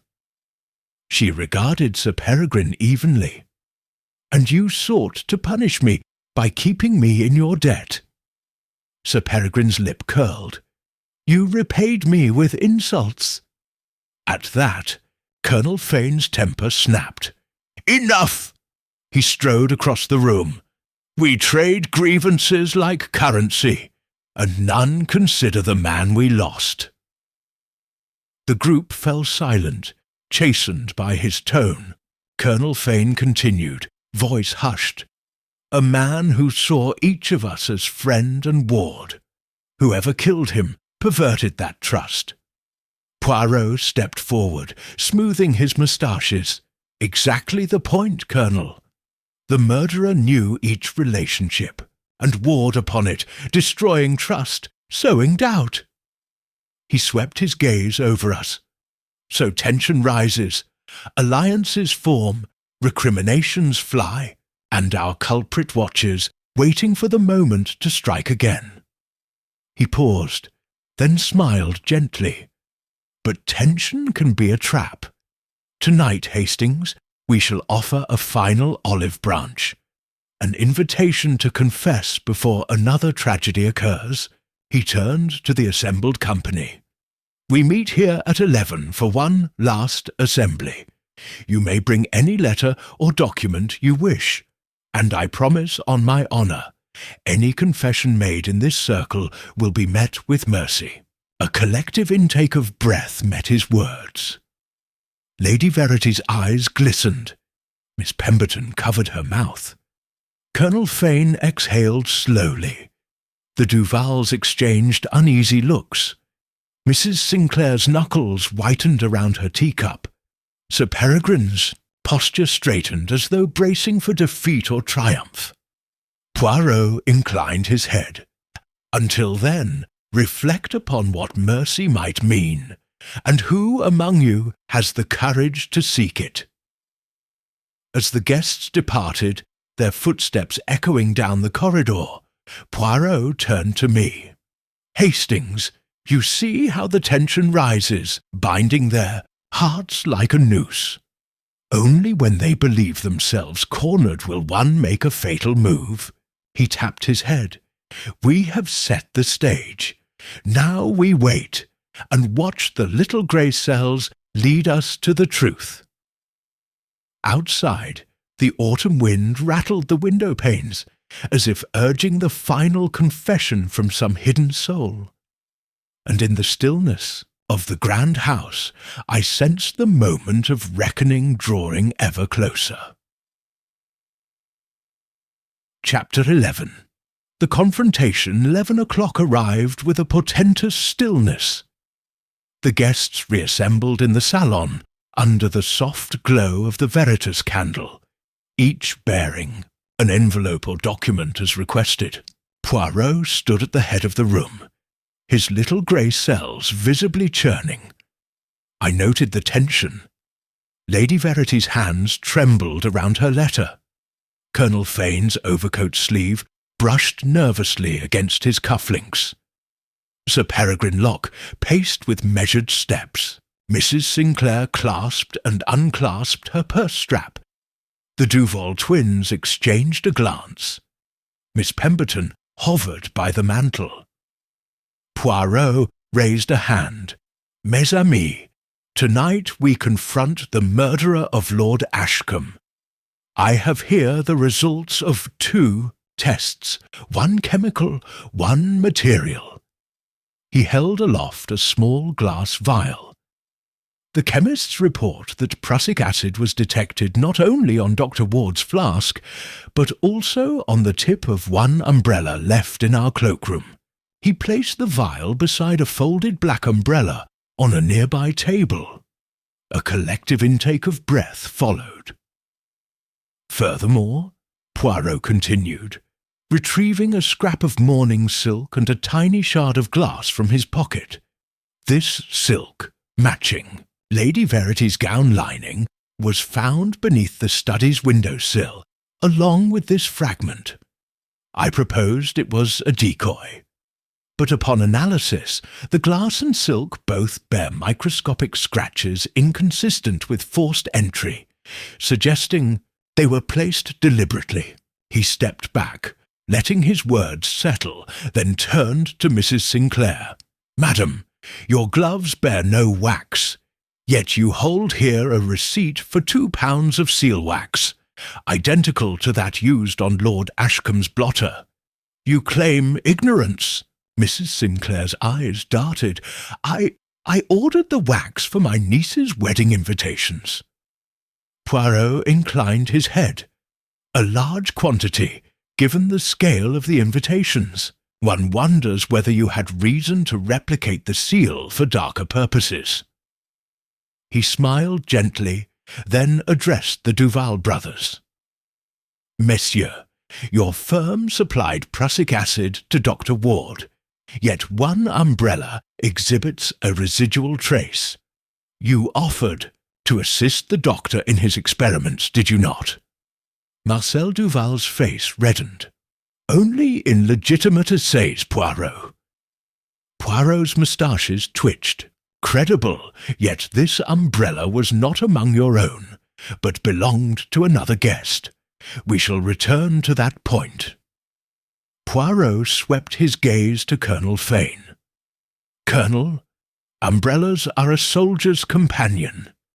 Yet a soldier's honour demands cleanliness, does it not?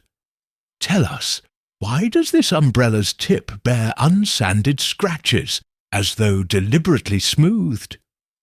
Colonel Fane's jaw clenched. I polish my umbrella regularly to maintain its brass tip. Poirot's eyes glittered. Ah, but only one umbrella shows traces of prussic acid in its grooves. Yours. Colonel Fane paled. Impossible! I never carried poison. He broke off as Poirot produced a small leather-bound notebook. In my absence, Poirot explained, I asked Hastings to test each umbrella for acid. Only yours reacted.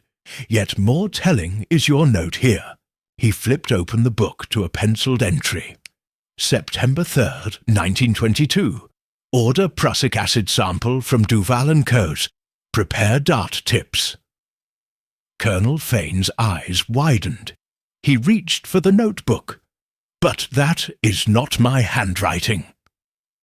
Poirot laid a gloved finger on the entry. Your handwriting, Colonel, matching every flourish of your signature. Fane snatched back the notebook. I must have jotted it in error. The Colonel's distress was palpable, but Poirot was not done. He moved to Sir Peregrine. Sir Peregrine Locke, you claim you found the torn note on the gallery floor. Yet you left a calling card inside the study's blotter. This in your own hand. He held up the card, its edge stained with ink. Sir Peregrine swallowed hard. I confess, I wish to return the note anonymously. Poirot's gaze was unsparing, yet you had no need to conceal your identity, unless fear of implication guided your hand. Lady Verity Harcourt protested from the corner. But I see no motive for Colonel Fane to kill my cousin. Poirot turned to her. Madame, recall, your engagement to Sir Peregrine ended unhappily. You removed the truth note to learn of your mother's intentions. Yet your seal brought you perilously close to Lord Ashcombe's desk. Her face went ashen. Yes, but I did not harm him. Poirot folded his arms and smiled. The confrontation is not yet complete. Hastings, bring the reconstructed note and the scissor case. I presented the note from the easel and the pouch with scissors. Poirot placed them on the table. Truth was severed with these scissors, Lady Verity's, yet the real crime relied on poison delivered by a dart. He tapped the umbrella's brass tip. This blowpipe mechanism was too small for human fingers. Hence the umbrella. And only Colonel Fane had the training. He served in the Malayan jungles, mastering blowpipe techniques. The Colonel staggered, eyes wild. No, you are mistaken. Poirot advanced. And yet you wrote the entry in your diary. You concealed the prussic acid. You polished the grooves to hide the residue. And you practiced with that umbrella, in the study, under cover of darkness. Fane shook his head. I was only testing for impurities in the wax. His voice faltered. You can't prove? Poirot held up a slip of paper. Oh, but I can. The smear on the silk in the gallery matches the prussic acid trace. You punctured the glass shard with your umbrella's tip to coat it in acid. Then you staged the second. Crime to distract us. Fane's shoulders drooped. He sank into a chair, head in hands. I tried to protect my future. I couldn't let him disinherit me. I loved this family. A deathly silence followed. Then Fane looked up, eyes brimming. I did it. I killed him. I placed the dart. Then I tried to frame the doctor. He rose unsteadily. I'm ashamed, Poirot. Poirot nodded gravely. Merci, Colonel. He turned to the others. Messieurs, mesdames, the confrontation is complete. The truth, like this flame, has prevailed. As Colonel Fane was escorted away, the remaining guests stared at one another, relief and horror mingling on their faces. Lady Verity clutched Miss Pemberton's hand. Sir Peregrine sank onto a settee. Mrs. Sinclair dabbed her eyes. The Duvals exchanged a relieved nod. I glanced at Poirot, who straightened his cravat and observed the steady candle flame. Mon ami, I whispered, you have done it again. He smiled modestly. The confrontation lays bare the heart. Now comes the denouement, where all pieces fall into place. And with that, the candle's flame cast long shadows over the assembled company, bearing silent witness to confession, contrition, and the mastery of the little grey cells. Chapter 12. A desperate attempt to escape. The moment Colonel Fane's confession echoed through the salon, a hush descended so profound it felt as though the candle of Veritas itself held its breath. The other guests stared in stunned silence, each processing the admission that the man they had known as a pillar of honour had become a calculated killer. Fane sank into a chair, eyes hollow, his hands trembling like leaves in a storm. Poirot advanced with measured steps. Colonel, you have done the right thing in confessing. Now the matter rests with the authorities. He nodded to the footman, who stood waiting by the door. Please fetch Inspector Japp. But before the footman could move, Fane bolted upright. His face, ashen moments before, now blazed with desperation. With a sudden, violent lunge, he swept aside the small table that held the reconstructed truth note. Papers fluttered to the Persian rug like wounded birds. Then, grabbing Colonel Fane's own umbrella from beside the hearth, he snapped it open with a metallic pop, and springing forward, drove its sharpened tip toward Lady Verity. Back! Stay back! He roared, brandishing the umbrella like a fencing foil. His voice had the hollow ring of a man unmoored. Lady Verity screamed, stumbling backward, but Marshal Duval caught her arm, steadying her with gentle firmness. Poirot held up a hand. Monsieur Fane, he said calmly, there is no need for further violence. He eyed the umbrella's brass tip, still dull with the faint traces of prussic acid. You must place it down. But Fane's eyes darted wildly, panic overtaking, resolve. He spun on his heel and dashed toward the French windows leading to the terrace. A chorus of shouts rose as servants raced to block his path. Fane flung the windows open and vaulted onto the stone balcony beyond. The chill night air hit him like a slap. Below lay the garden's gravel path, bathed in moonlight and shadow. Poirot and I surged forward. The others crowded behind, pressing against the threshold. "Stop him!" I cried, heart hammering in my chest. Poirot raised his voice in that crisp, authoritative tone that brooked no refusal. "Colonel Fane, I implore you, do not force my hand." But Fane seemed beyond reason. He sprinted along the narrow balcony, rain-slick stones echoing under his boots. I dashed after him, catching his coat sleeve, but he yanked away and dashed toward the balustrade. "Don't do it, Ambrose," Lady Verity called, her voice trembling.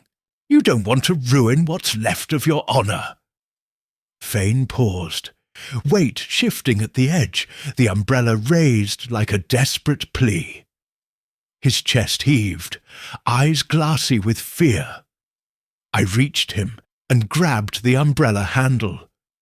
"Fane, listen to us!" I struggled to wrench it free.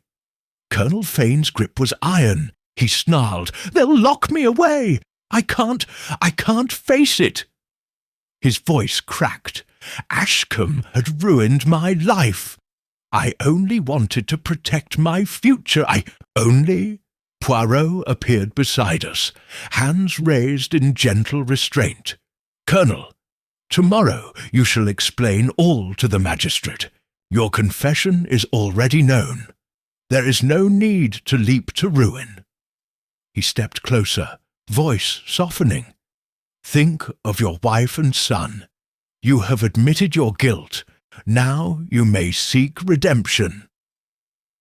For a heartbeat, Fane wavered, his gaze flickering between the terrace rail and Poirot's calm face. Then, with a strangled groan of despair, he collapsed to his knees, the umbrella clattering to the stone. I knelt beside him, easing his arm around my shoulders. Sir Peregrine Locke, stepping from the salon, called out to the remaining servants. "Secure the windows. Ensure no one else attempts flight." In moments, 2 footmen appeared at the gallery door, and Inspector Japp came hurrying down the corridor, truncheon in hand. "Good work, Poirot," Japp said, briskly taking Fane into custody. He cuffed the colonel's hands and helped him to his feet. "You're coming with me, sir. We'll have you out of this garden without further incident." Fane's shoulders slumped, relief and resignation mingling in his posture. As he passed, "Lady Verity," he whispered hoarsely, "forgive me." Her hands flew to her mouth, tears glinting in the moonlight. She inclined her head, unable to speak. Poirot exchanged a look with me, part satisfaction, part sorrow. "A Hastings," he said quietly, once the balcony doors were closed behind the party. "The desperate attempt to escape is the final gambit of a guilty conscience." He turned to the assembled guests in the salon.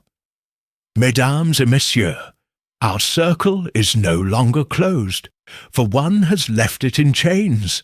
He nodded toward the locked windows. "Let us return to the warmth within." Back in the salon, the atmosphere was subdued, the earlier tension now tempered by relief and lingering shock.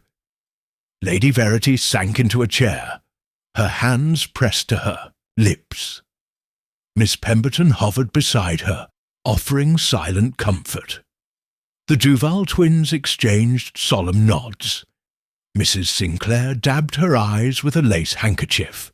Sir Peregrine leaned heavily on the mantel, head bowed. Poirot placed the umbrella on the table beside the reconstructed note. The murderer, in his panic, revealed more than his guilt. He showed the emptiness of a future built on lies. June turned to me. "Come, Hastings.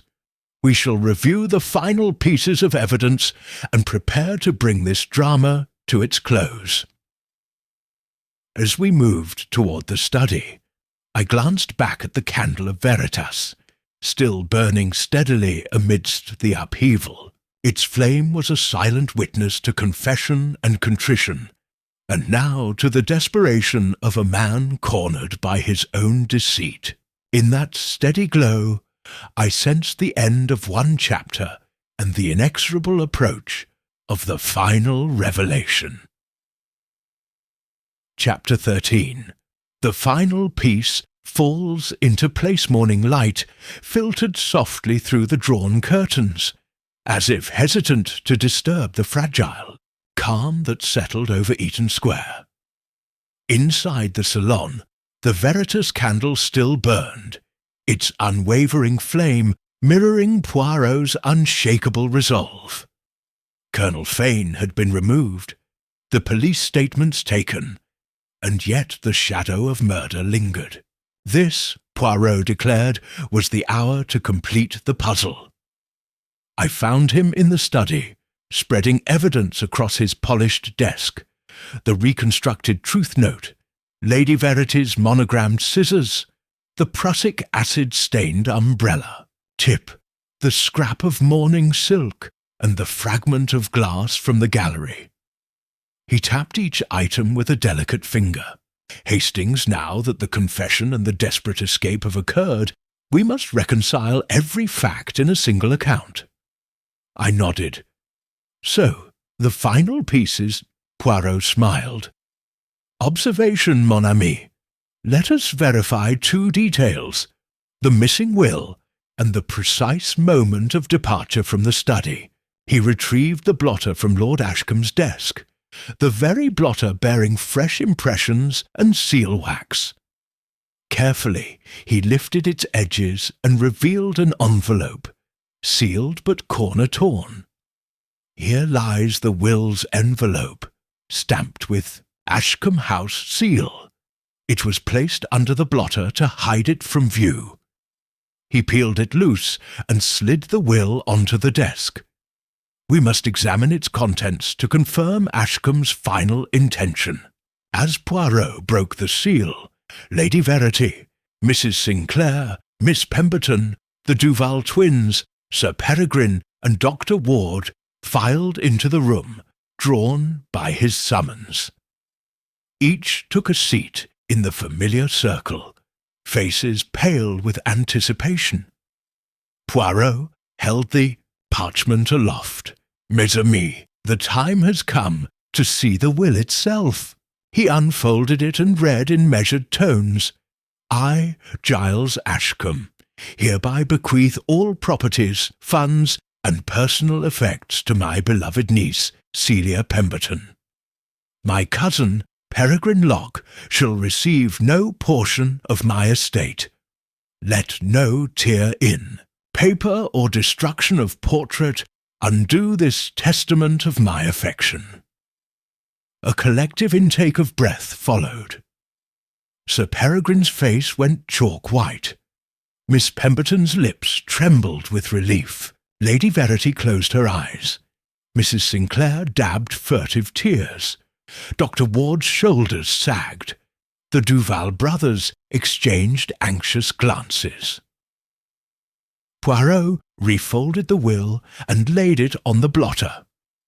Now, Hastings, note that Colonel Fane learned of this intention from the torn truth note, and he alone had the expertise to construct a blowpipe mechanism disguised within an umbrella. He turned to the company. The sequence is clear. Fane cut the note, hid the will's envelope, retrieved prussic acid from Duval & Co., and fashioned a dart to deliver poison at the precise moment Lord Ashcombe stood before the candle. Joe paused, seeing Lady Verity's eyes on the scissors. Madame Harcourt, when you removed the scrap inscribed truth, you believed you sought freedom from his control. Yet you willingly wielded your mother's scissors, an act that bound you to the crime unknowingly. Her lower lip quivered. I I did not know he would kill him. Poirot's tone was kindly. You unwittingly played a part, but the masterstroke belonged to one with deeper motive and means. He turned to Mrs. Sinclair. You provided no wax to forge the seal, but you did supply information to Colonel Fane regarding Lord Ashcombe's operations. Mrs. Sinclair bowed. Her head. I thought it harmless. Poirot nodded. Harmless until the note vanished and the portrait shattered. Events that you and Fane orchestrated in tandem. Next, he faced the Duvals. Gentlemen, you sold the prussic acid, but Colonel, Fane stocked only a small quantity, just enough for a single dart. You had no knowledge of its use beyond legitimate assays. Both brothers shook their heads. We confirm this, Poirot. He inclined his head. Thus, the acid was neither yours nor Ward's doing. Dr. Ward raised a hand. Poirot, I confess, when I heard of the umbrella, I feared my flask was again in peril. But I had no quarrel with Lord Ashcombe beyond what I admitted. Poirot smiled. Yes, Doctor, you were a pawn, not the player. He then addressed Sir Peregrine. You found the envelope in the gallery and intended to return it to Lady Verity, believing you could protect her. Sir Peregrine bowed. I only wished to spare her pain. Poirot's eyes were gentle. Compassion can mislead, cousin. Finally, Poirot turned to Colonel Fane's umbrella.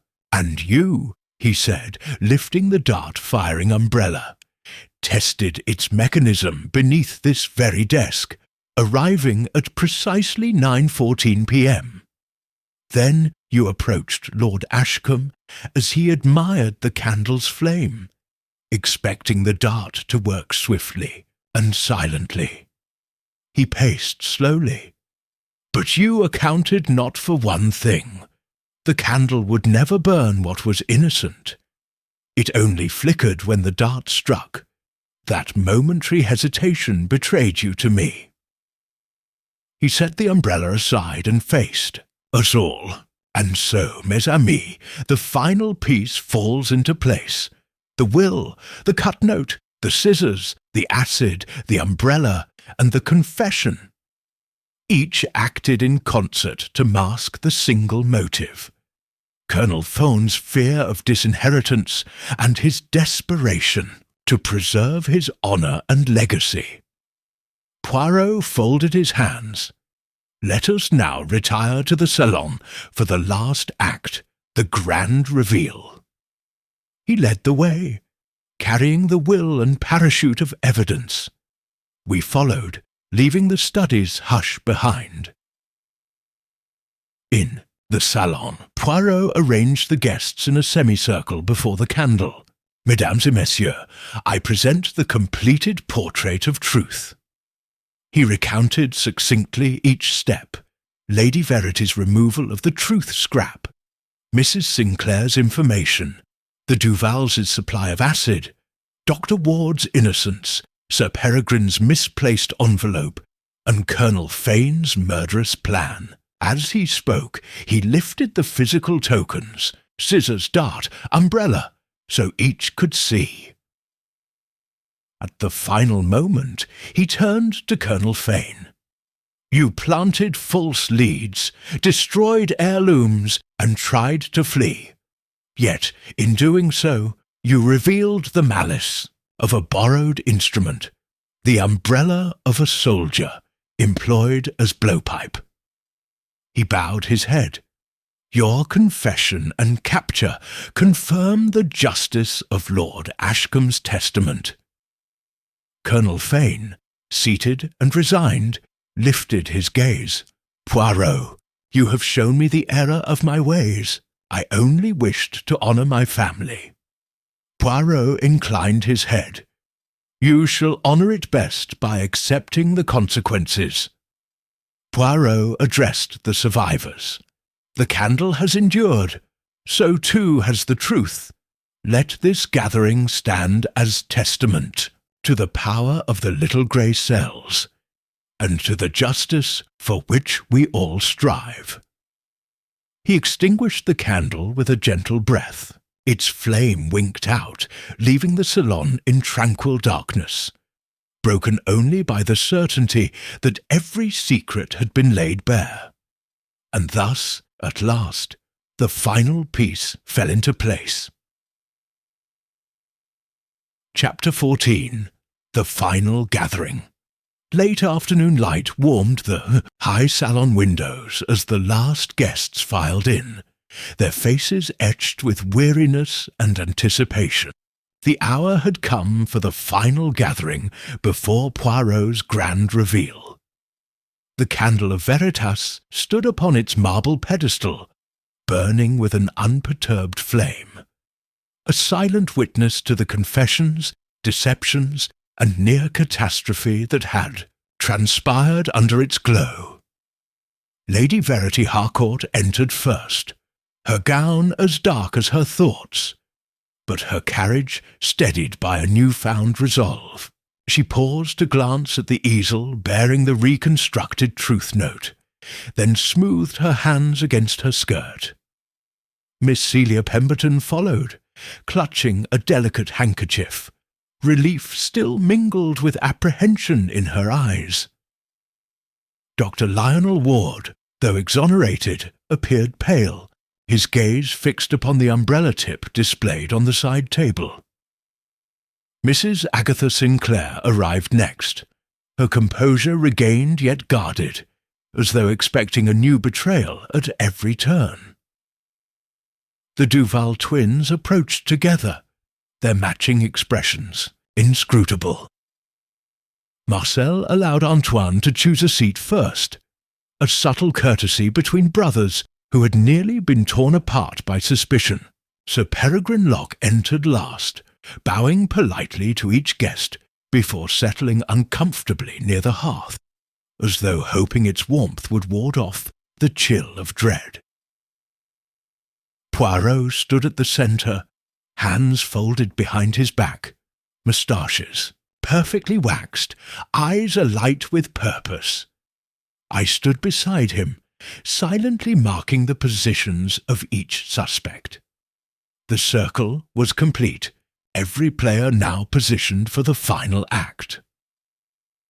"Mesdames et messieurs," Poirot began, his voice smooth and unhurried, "you have all witnessed the sequence of revelations, the theft of the truth note, the poisoned brandy, the shattered portrait, the secret connections, the confession, and the desperate attempt to flee. Tonight, in this very salon, we shall reconstruct the final tableau, and reveal not only who struck the blow, but why." He motioned to the easel. First, the note, bequeathing Lord Ashcombe's estate to Miss Pemberton, and disinheriting Sir Peregrine Locke. Its removal set in motion every device of misdirection. He tapped the scissors displayed beside the candle. These shears belonged to Lady Verity, and she used them, believing only to read the note's contents. Lady Verity's eyes glistened with regret, but her posture was proud. Poirot continued, "Yet the master manipulator was Colonel Fane, no longer with us, who cut the note to conceal his fate and plotted his method of murder." He paused, letting the assembled guests recall the Colonel's confession and flight. Next the poison, prussic acid purchased from Duval & Co., disguised in a brandy flask, and again in the tip of Colonel Fane's umbrella, his weapon of choice. Poirot's gaze swept the Duval twins.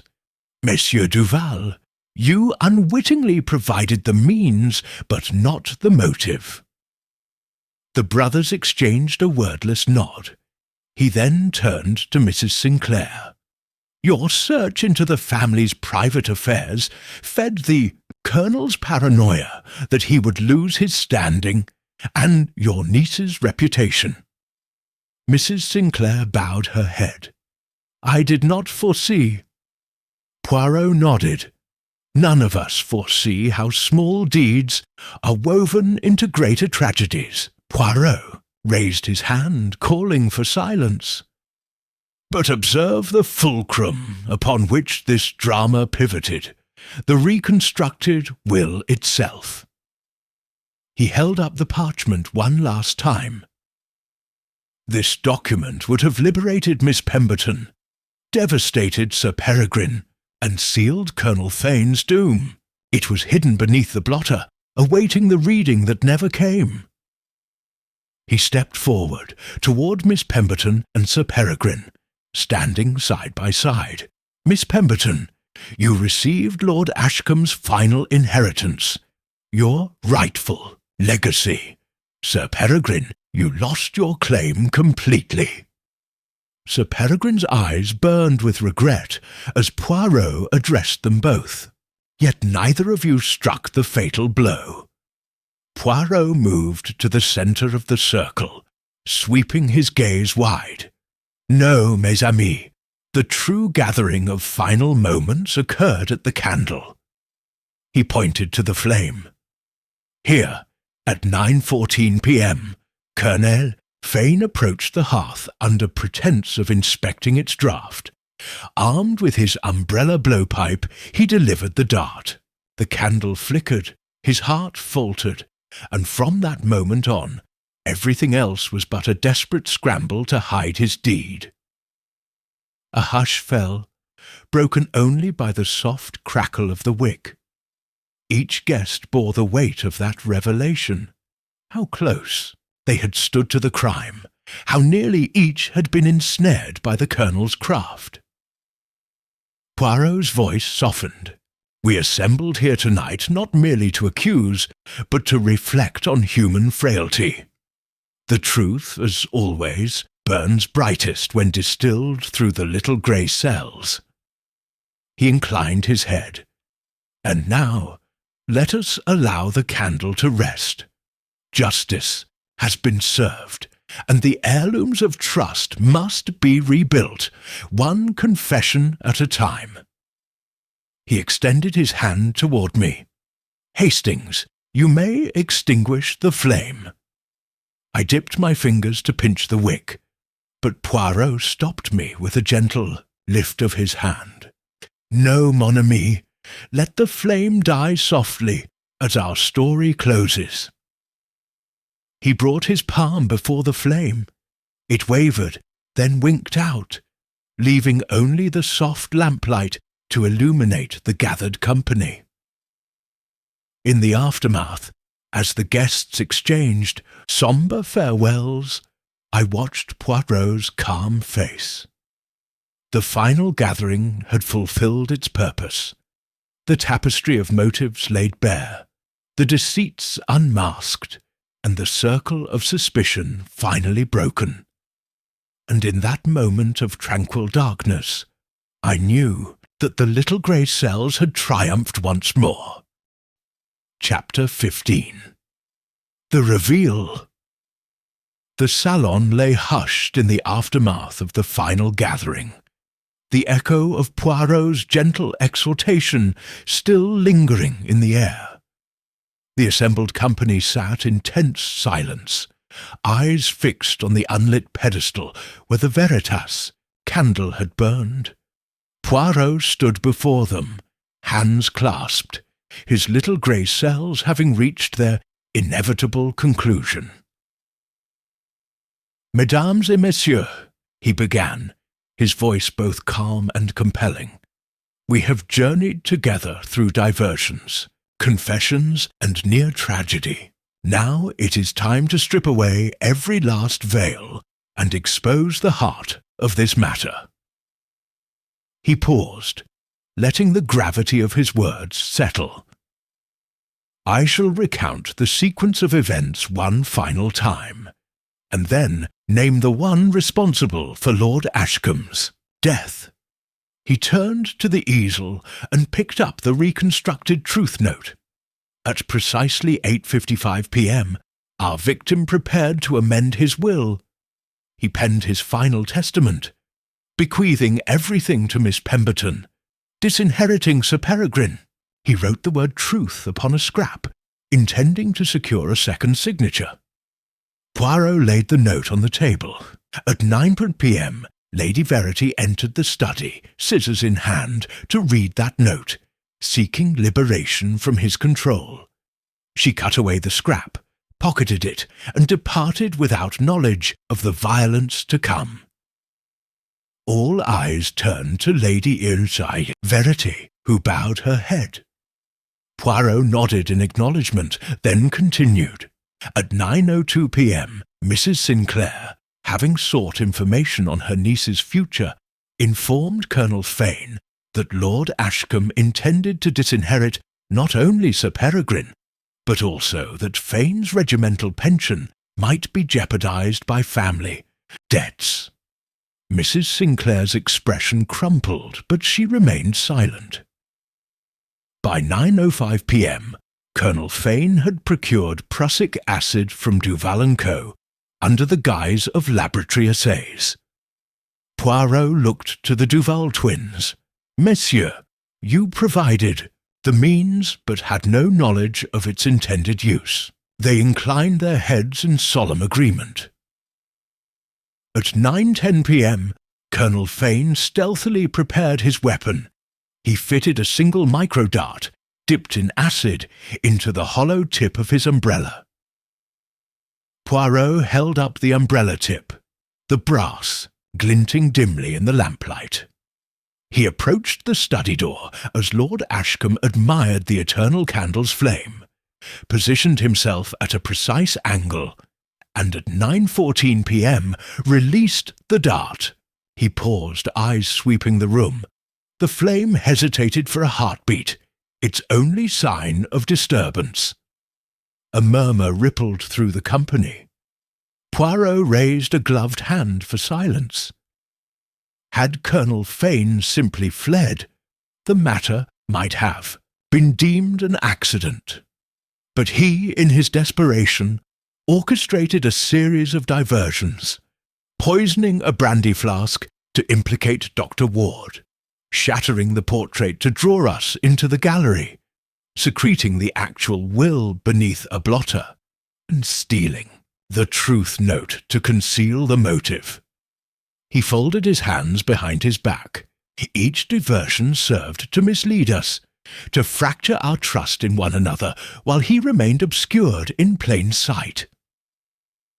Poirot's gaze settled on Colonel Fane, seated in an armchair, withdrawn to the side. "Colonel Ambrose Fane, you committed this cruel act. You believed your honour and future lay in Lord Ashcombe's fortune and standing. When you feared he would strip you of both, you turned to murder." Colonel Fane's eyes closed, lashes trembling. He did not deny Poirot's words. The room exhaled as if released from a spell. Poirot turned to Sir Peregrine and Miss Pemberton. "Have mercy, mes amis, on those who were unwittingly entangled. Lady Verity, who stole the scrap seeking freedom. Mrs. Sinclair, who shared information in maternal concern. Dr. Ward, wrongly accused of tampering with his own flask, and the Duval brothers whose chemicals were misused." He inclined his head in acknowledgment of each. He then faced the entire circle. "Let this revelation stand as testament. It is not only the little grey cells that discern the truth, but also the integrity of conscience. Colonel Fane, you have surrendered yourself to justice. May your confession temper the weight of your remorse." A silence followed, broken only by the soft click of Poirot placing the umbrella on its stand. The company looked at one another, eyes no longer clouded by suspicion, but softened by relief and sorrow. Poirot stepped toward the mantel, retrieving Lady Verity's scissors and the sealed will. "We return these tokens to their rightful owners." He handed the will to Miss Pemberton, who received it with a trembling hand and a tearful smile. To Lady Verity he returned the monogrammed scissors, and she bowed deeply. "Merci," she whispered. He then lifted the portrait shard, now free of its smear of red wax, and laid it reverently on a side table. "May this portrait some day be restored, both in glass and in spirit." Turning back to the group, Poirot's eyes shone with gentle warmth. "Thus is the grand reveal complete. The tragedy has been unravelled, the murderer unmasked, and the innocent exonerated. My task here is done, but the echoes of this night will linger, reminders of how swiftly trust can be shattered, and how meticulously it must be rebuilt." Truth. Last, Poirot crossed to the now empty pedestal, and with solemn grace bowed his head before relighting the candle. Its flame danced anew, steady and bright, bathing the salon in a hopeful glow. He returned to Hastings's side. "Mon ami, the reveal has brought truth to light, and truth is the finest legacy we can leave." And in that flickering glow, the company of survivors found solace, united by the knowledge that even in the darkest of hearts, the light of justice can prevail. Chapter 16. Outcome and Justice. The morning after Colonel Fane's arrest dawned bright and clear, casting crisp shadows across Eaton Square.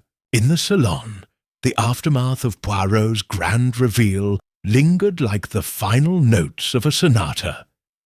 Each guest moved with quiet purpose, setting affairs to rights, while the candle of Veritas continued to burn upon its pedestal, a symbol of clarity restored. Poirot sat in his favourite armchair, wings of carving embracing him like a throne, as the remaining guests assembled for one last gathering. I stood at his side, notebook in hand, prepared to document the closing moments of this affair. "Mesdames et messieurs," Poirot began, voice gentle yet imbued with authority, "we meet now not merely to recount yesterday's revelations, but to attend to the aftermath of justice, and to ensure that the threads of trust torn so violently may be sewn anew." He paused, letting his gaze travel the room. Lady Verity Harcourt rose first, her countenance composed, though eyes still moist with the residue of last night's ordeal. She approached Poirot, bowing her head in gratitude. "Monsieur Poirot," she said softly, "your insight saved not only my fortune, but my honour. I shall ensure that Lord Ashcombe's true testament is honoured, and that his portrait is restored to its rightful place." Poirot inclined his head. "Your courage in admitting your part, however unwitting, speaks to your integrity, madame." Next, Celia Pemberton stepped forward, holding the original will in trembling hands. "I wish to open Lord Ashcombe's estate immediately," she declared, voice firm. "Charitable legacies he endorsed will be enacted, and my cousin Sir Peregrine will receive his share as provided by family concord." She turned to Sir Peregrine, extending the folded document. "Please accept this gesture, for he meant us no lasting harm." Sir Peregrine rose, voice thick with emotion. "I accept, dear niece, and offer you my deepest apologies for misjudgments, born of fear and pride." They embraced, a silent pact of forgiveness bridging old wounds. Dr. Lionel Ward, exonerated of any wrongdoing, stepped forward with palpable relief. He offered a small leather-bound diary to Poirot. "I found records of my medical notes in the study. They bear your endorsement, confirming my innocence. May we forward them to the Medical Council to restore my reputation? Poirot accepted. The diary. Your candour and cooperation were exemplary, Doctor. I shall personally see to their delivery. Mrs. Agatha Sinclair, her niece's well-being secured, addressed the company next. I have arranged for Isabel's wedding invitations, using the proper seal, to be sent within the hour, and I shall close my private inquiries henceforth, respecting the boundaries of family privacy. She removed her pince-nez and wiped it with a resolute expression. Let discretion guide my future actions. Poirot smiled approvingly. Your protective instincts are commendable, madame. May they find more measured expression henceforth. The Duval twins conferred briefly before Marcel spoke. We will recall the prussic acid samples from all private clients, ensuring stricter controls, and donate a portion of the proceeds to a new charity in Lord Ashcombe's memory. Antoine added, and we will fund a scholarship in Dr. Ward's name to support research in pharmaceuticals with ethical oversight. Poirot's eyes twinkled. Such generosity and responsibility restore honour to your family name. Sir, Peregrine Locke stepped forward, clearing his throat. I intend to oversee the repair of the shattered gallery display, and to commission a new portrait of my cousin, one that captures not only his features, but his spirit. He bowed his head. May this house stand for art and memory, not grief and regret. Poirot nodded. A fitting tribute, sir. At last, Poirot rose and motioned us back to the centre of the room. Mes amis, he said, voice ringing with finality, justice is more than the removal of a criminal. It is the restoration of harmony and the redress of wrongs. Colonel, Fane will answer for his actions at the Old Bailey. But here, today, we all answer to our better natures. He raised his hand towards the flaming wick. I shall extinguish this flame as a symbol that the truth has been fully illuminated, and that now, with the little grey cells guiding us, we may step into a new chapter, unburdened by deception. With those words, Poirot approached the candle.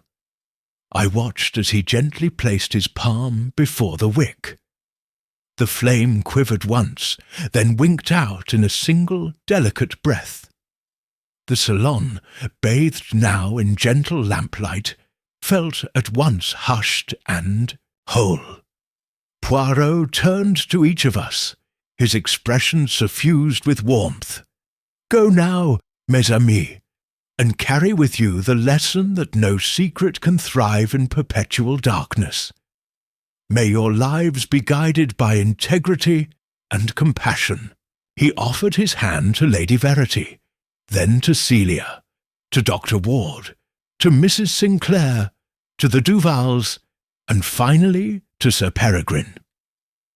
One by one we took his hand, expressing our gratitude and resolve. As the guests departed the salon, stepping into the bright London morning, I remained with Poirot for a moment longer. He gazed out the window, watching the bustle of the city resume beyond our discreet corner of Eaton Square. Ah, Hastings, he said, turning to me with a serene smile. Once more, the little grey cells have triumphed, and justice, though tempered with mercy, has been served. I closed my notebook and clasped his shoulder. Indeed, Poirot, once again, your genius has guided the lost back to the path of truth. He chuckled softly. Let us hope our next case is of a lighter nature. Perhaps a missing cat or a misplaced tea cosy. But until then, mon ami, we remain vigilant students of human nature. With that, we left the silent salon, its every detail restored, and stepped into the clear morning air, imbued with the certainty that even the deepest deception cannot withstand the enduring flame of justice and the relentless power of the little grey cells. Chapter 17. The closing remark. A week had passed since the tumultuous events at Eaton Square, yet the salon still bore the aura of revelation.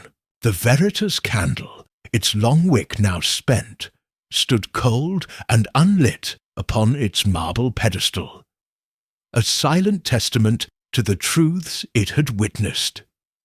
The final furniture adjustments had been made, the portraits rehung, and the guests had dispersed to resume their lives, forever altered. Yet one final act remained, Poirot's own departure, and the reflection he would offer before leaving. I arrived at his flat on a crisp morning, finding him seated by the window with a cup of breakfast tea. His moustaches once again perfectly waxed, his posture the very picture of genteel dignity. He looked up as I entered, his dark eyes alight with amiable mischief. "Ah, Hastings," he said, lifting his cup in salute, "you are punctual, as always. Today we conclude our engagement, with justice, and then, mon ami, you may return to your retirement of leisurely pursuits." He gestured to the small awning over the window, where morning sunlight played across the table. "But first, let us speak of human nature." I joined him at the table, noting the faint scent of bergamot in the air. "You spoke of mercy and integrity last we met," I began. "Have you found your final remark to share with those who endured so much?" Poirot set his cup down and folded his hands before him. "Indeed," he replied thoughtfully, "in a world rife with deceit and half-truths, it is trust, fragile, flickering trust, that must be both cherished and guarded. We saw how the smallest secret, torn from paper with a single snip, can ignite the most devastating of tragedies. Yet we also saw how confession and contrition can mend what was broken." He paused, smiling at his own reflection in the polished teapot. "Therefore my closing remark, for Lady Verity, Colonel Fane, and all involved, is this. The flame of truth may burn brightly, but it is the warmth of compassion that sustains us through the darkness." He leaned back. "A candle may reveal a hidden dart, but it is mercy that illuminates the soul." I nodded, reflecting on the week's events. And after such illumination, what remains for the little grey cells? Poirot's lips quirked. "Ah, Hastings, they never rest. You will hear from me again soon, I assure you. A missing cat, a vanished brooch, or perhaps a simple riddle at a garden party. For mystery is the spice of life, and I find its flavour irresistible." He rose gracefully, smoothing the front of his waistcoat. "Now, let us prepare for departure." Taking up his cane and hat, Poirot crossed to the mantel and retrieved the now unlit Veritas candle. Holding it reverently, he set it gently into a small carrying box lined with purple velvet. "I return this to its keeper," he said, "so that it may bear witness anew should ever another tale demand its light." I wrapped the box carefully. "Do you think it will ever be needed again?" Poirot's eyes twinkled. Human nature endures. Ambitions surreptitious, resentments smouldering, secrets concealed. As long as mankind walks this earth, there will be puzzles to solve, and the little grey cells shall be called upon. He tapped his temple. "And do you not grow curious yourself, mon ami?" I smiled. "Always, Poirot. But for now, I am content to record your triumphs." He patted my shoulder affectionately. "Then let us go. A hansom awaits, and London's streets beckon." We descended the narrow staircase and stepped into the morning's brightness. Outside, the carriage stood poised beneath a row of blossoming horse-chestnut trees. Poirot doffed his hat to the driver, his dark eyes sweeping over the familiar facade of his flat one last time. Then, settling into the carriage, he turned toward me with that unmistakable gleam. "Remember, Hastings," he called as the horses trotted off, "a mystery is never truly at rest. It awaits the subtle stir of a clue, the twitch of a moustache, the quiet moment when reason conquers deception." I responded with a nod, watching as the spire of Eaton Square receded into the distance. The city's bustle resumed around us, bakers opening their windows, merchants drawing in their shop, signs and the distant toll of Big Ben marking the hour. As we passed through Mayfair, Poirot gazed out the window, lost momentarily in thought. I sat back, pondering his closing remark, that truth and compassion together banished the darkness. In that shared silence, I felt the enduring power of his little grey cells, the promise of future revelations, and the unending dance between mystery and its master. Thus concluded our affair with The Affair at Hercule Poirot and The Case of the Candle That Wouldn't Die. And though the candle's flame had been laid to rest, its spirit, our lesson in human fallibility and redemption, burned on in memory. For in Poirot's world, every ending is but the dawn of another puzzle, and every departure the prelude to a new adventure. Chapter 18. The Closing Reflection. The days that followed at Eaton Square unfolded with gentle normalcy. The autumn air, once tainted by suspicion, now carried the crisp promise of renewal. With Colonel Fane's trial ahead and the household drama resolved, each participant in that fateful gathering resumed life, marked forever by the events that had tested their hearts and minds. I arrived at Poirot's flat on the afternoon of my departure for the countryside, finding him seated at his small writing desk. The ever-burning candle lay quiet in its box, its purpose fulfilled for now. He looked up with that familiar sparkle in his dark eyes. "Mon ami," he said, "the final act has been played, and justice has taken its due course. Yet, before we part, there remains a final reflection on human nature, on the fragility of trust, and on the enduring power of truth." I sat opposite him, pen and notebook at the ready. Outside, the city's gentle hum reminded us that life moves on, even after the most extraordinary upheavals.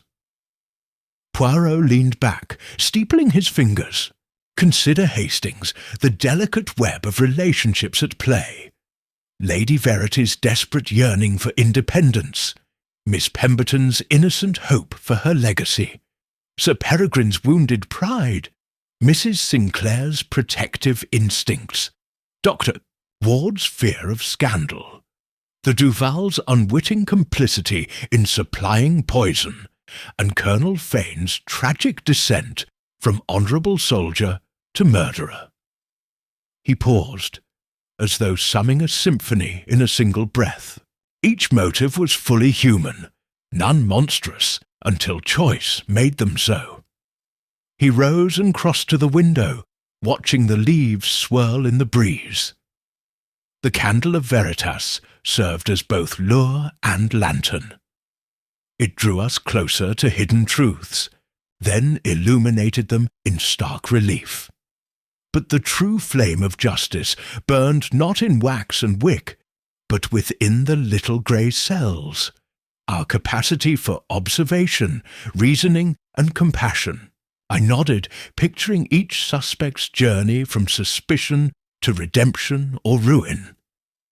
And in the end, it was Colonel Fane's own remorse that brought the case to its turning point. His desperate flight, his confession. These were acts born of conscience, however delayed. Poirot turned back to me, expression gentle. Conscience is a steadfast compass when reason alone cannot suffice. Justice demands that the guilty answer for their deeds, but mercy tempers the heart of law. He gestured to his writing desk. I have prepared my report for Inspector Japp. Facts, timelines, and the final verdict. It will ensure that the courts see the full tapestry. He handed me a neatly bound bundle of papers. Keep this, Hastings, as the concluding testament to our adventure. I accepted them, feeling the weight of every signature, every piece of evidence meticulously recorded. Poirot resumed his seat. Now, let us imagine ourselves back in that salon for one moment. The hour was late, tensions at their peak. Each glance, each hesitation revealed a shard of the culprit's character. Yet only by assembling those shards into a coherent whole could one see the face of guilt and the face of redemption. He took up his teacup and sipped thoughtfully. Lady Verity, though nearly ensnared by her own act of secrecy, emerged with renewed agency. She embraced her inheritance and the chance to shape her future. Miss Pemberton, once trembling at her uncle's power, found her voice in charity and art. Sir Peregrine, chastened by his near humiliation, discovered humility and goodwill. Mrs. Sinclair, having learned the dangers of excessive inquiry, resolved to honour privacy. Dr. Ward, vindicated, rededicated himself to healing with integrity. The Duvals, chastened partners in peril, strengthened their ethical oversight. And Colonel Fane, tragic figure, became a cautionary tale of how fear of loss can pervert a noble heart. I reflected on how each had been moved by Poirot's deft touch, never scornful, always probing, guiding them gently toward confession or atonement. Poirot set his cup down. Hastings, in every case we meet, there are lessons not only about crime, but about the human condition. We learn that secrets, when buried, grow toxic, that small betrayals can lead to great tragedies, and that ultimately it is the spark of conscience that kindles the possibility of redemption. He rose and walked to the mantel, where a fresh beeswax candle stood, a gift, perhaps, for some future mystery. He lit it, watching the flame steady itself. May this candle stand ready, Hastings, for the next occasion when shadows lengthen and truth hides in the corners. And may we always remember that its flame, like justice, shines brightest when tempered with mercy. I stood and offered him my arm. You have taught us all anew, Poirot. I am grateful to have witnessed your methods and your humanity. He smiled, adjusting his tie, moustaches quivering in pleasure. As we stepped out into the golden afternoon, a carriage awaited to convey me to my train. Poirot saw me off with that characteristic flourish. Remember, mon ami, every mystery is but a reflection of life's deeper truths. Until next time, keep those grey cells busy and your heart open. I settled into the carriage and watched as he tipped his hat in farewell. The city's vibrant tapestry unfolded before me. Street vendors closing shop, children playing in the square, and the familiar clang of distant trolley cars. Though the candle of Veritas had been extinguished at Eaton Square, its legacy endured in the lessons learned and the lives renewed.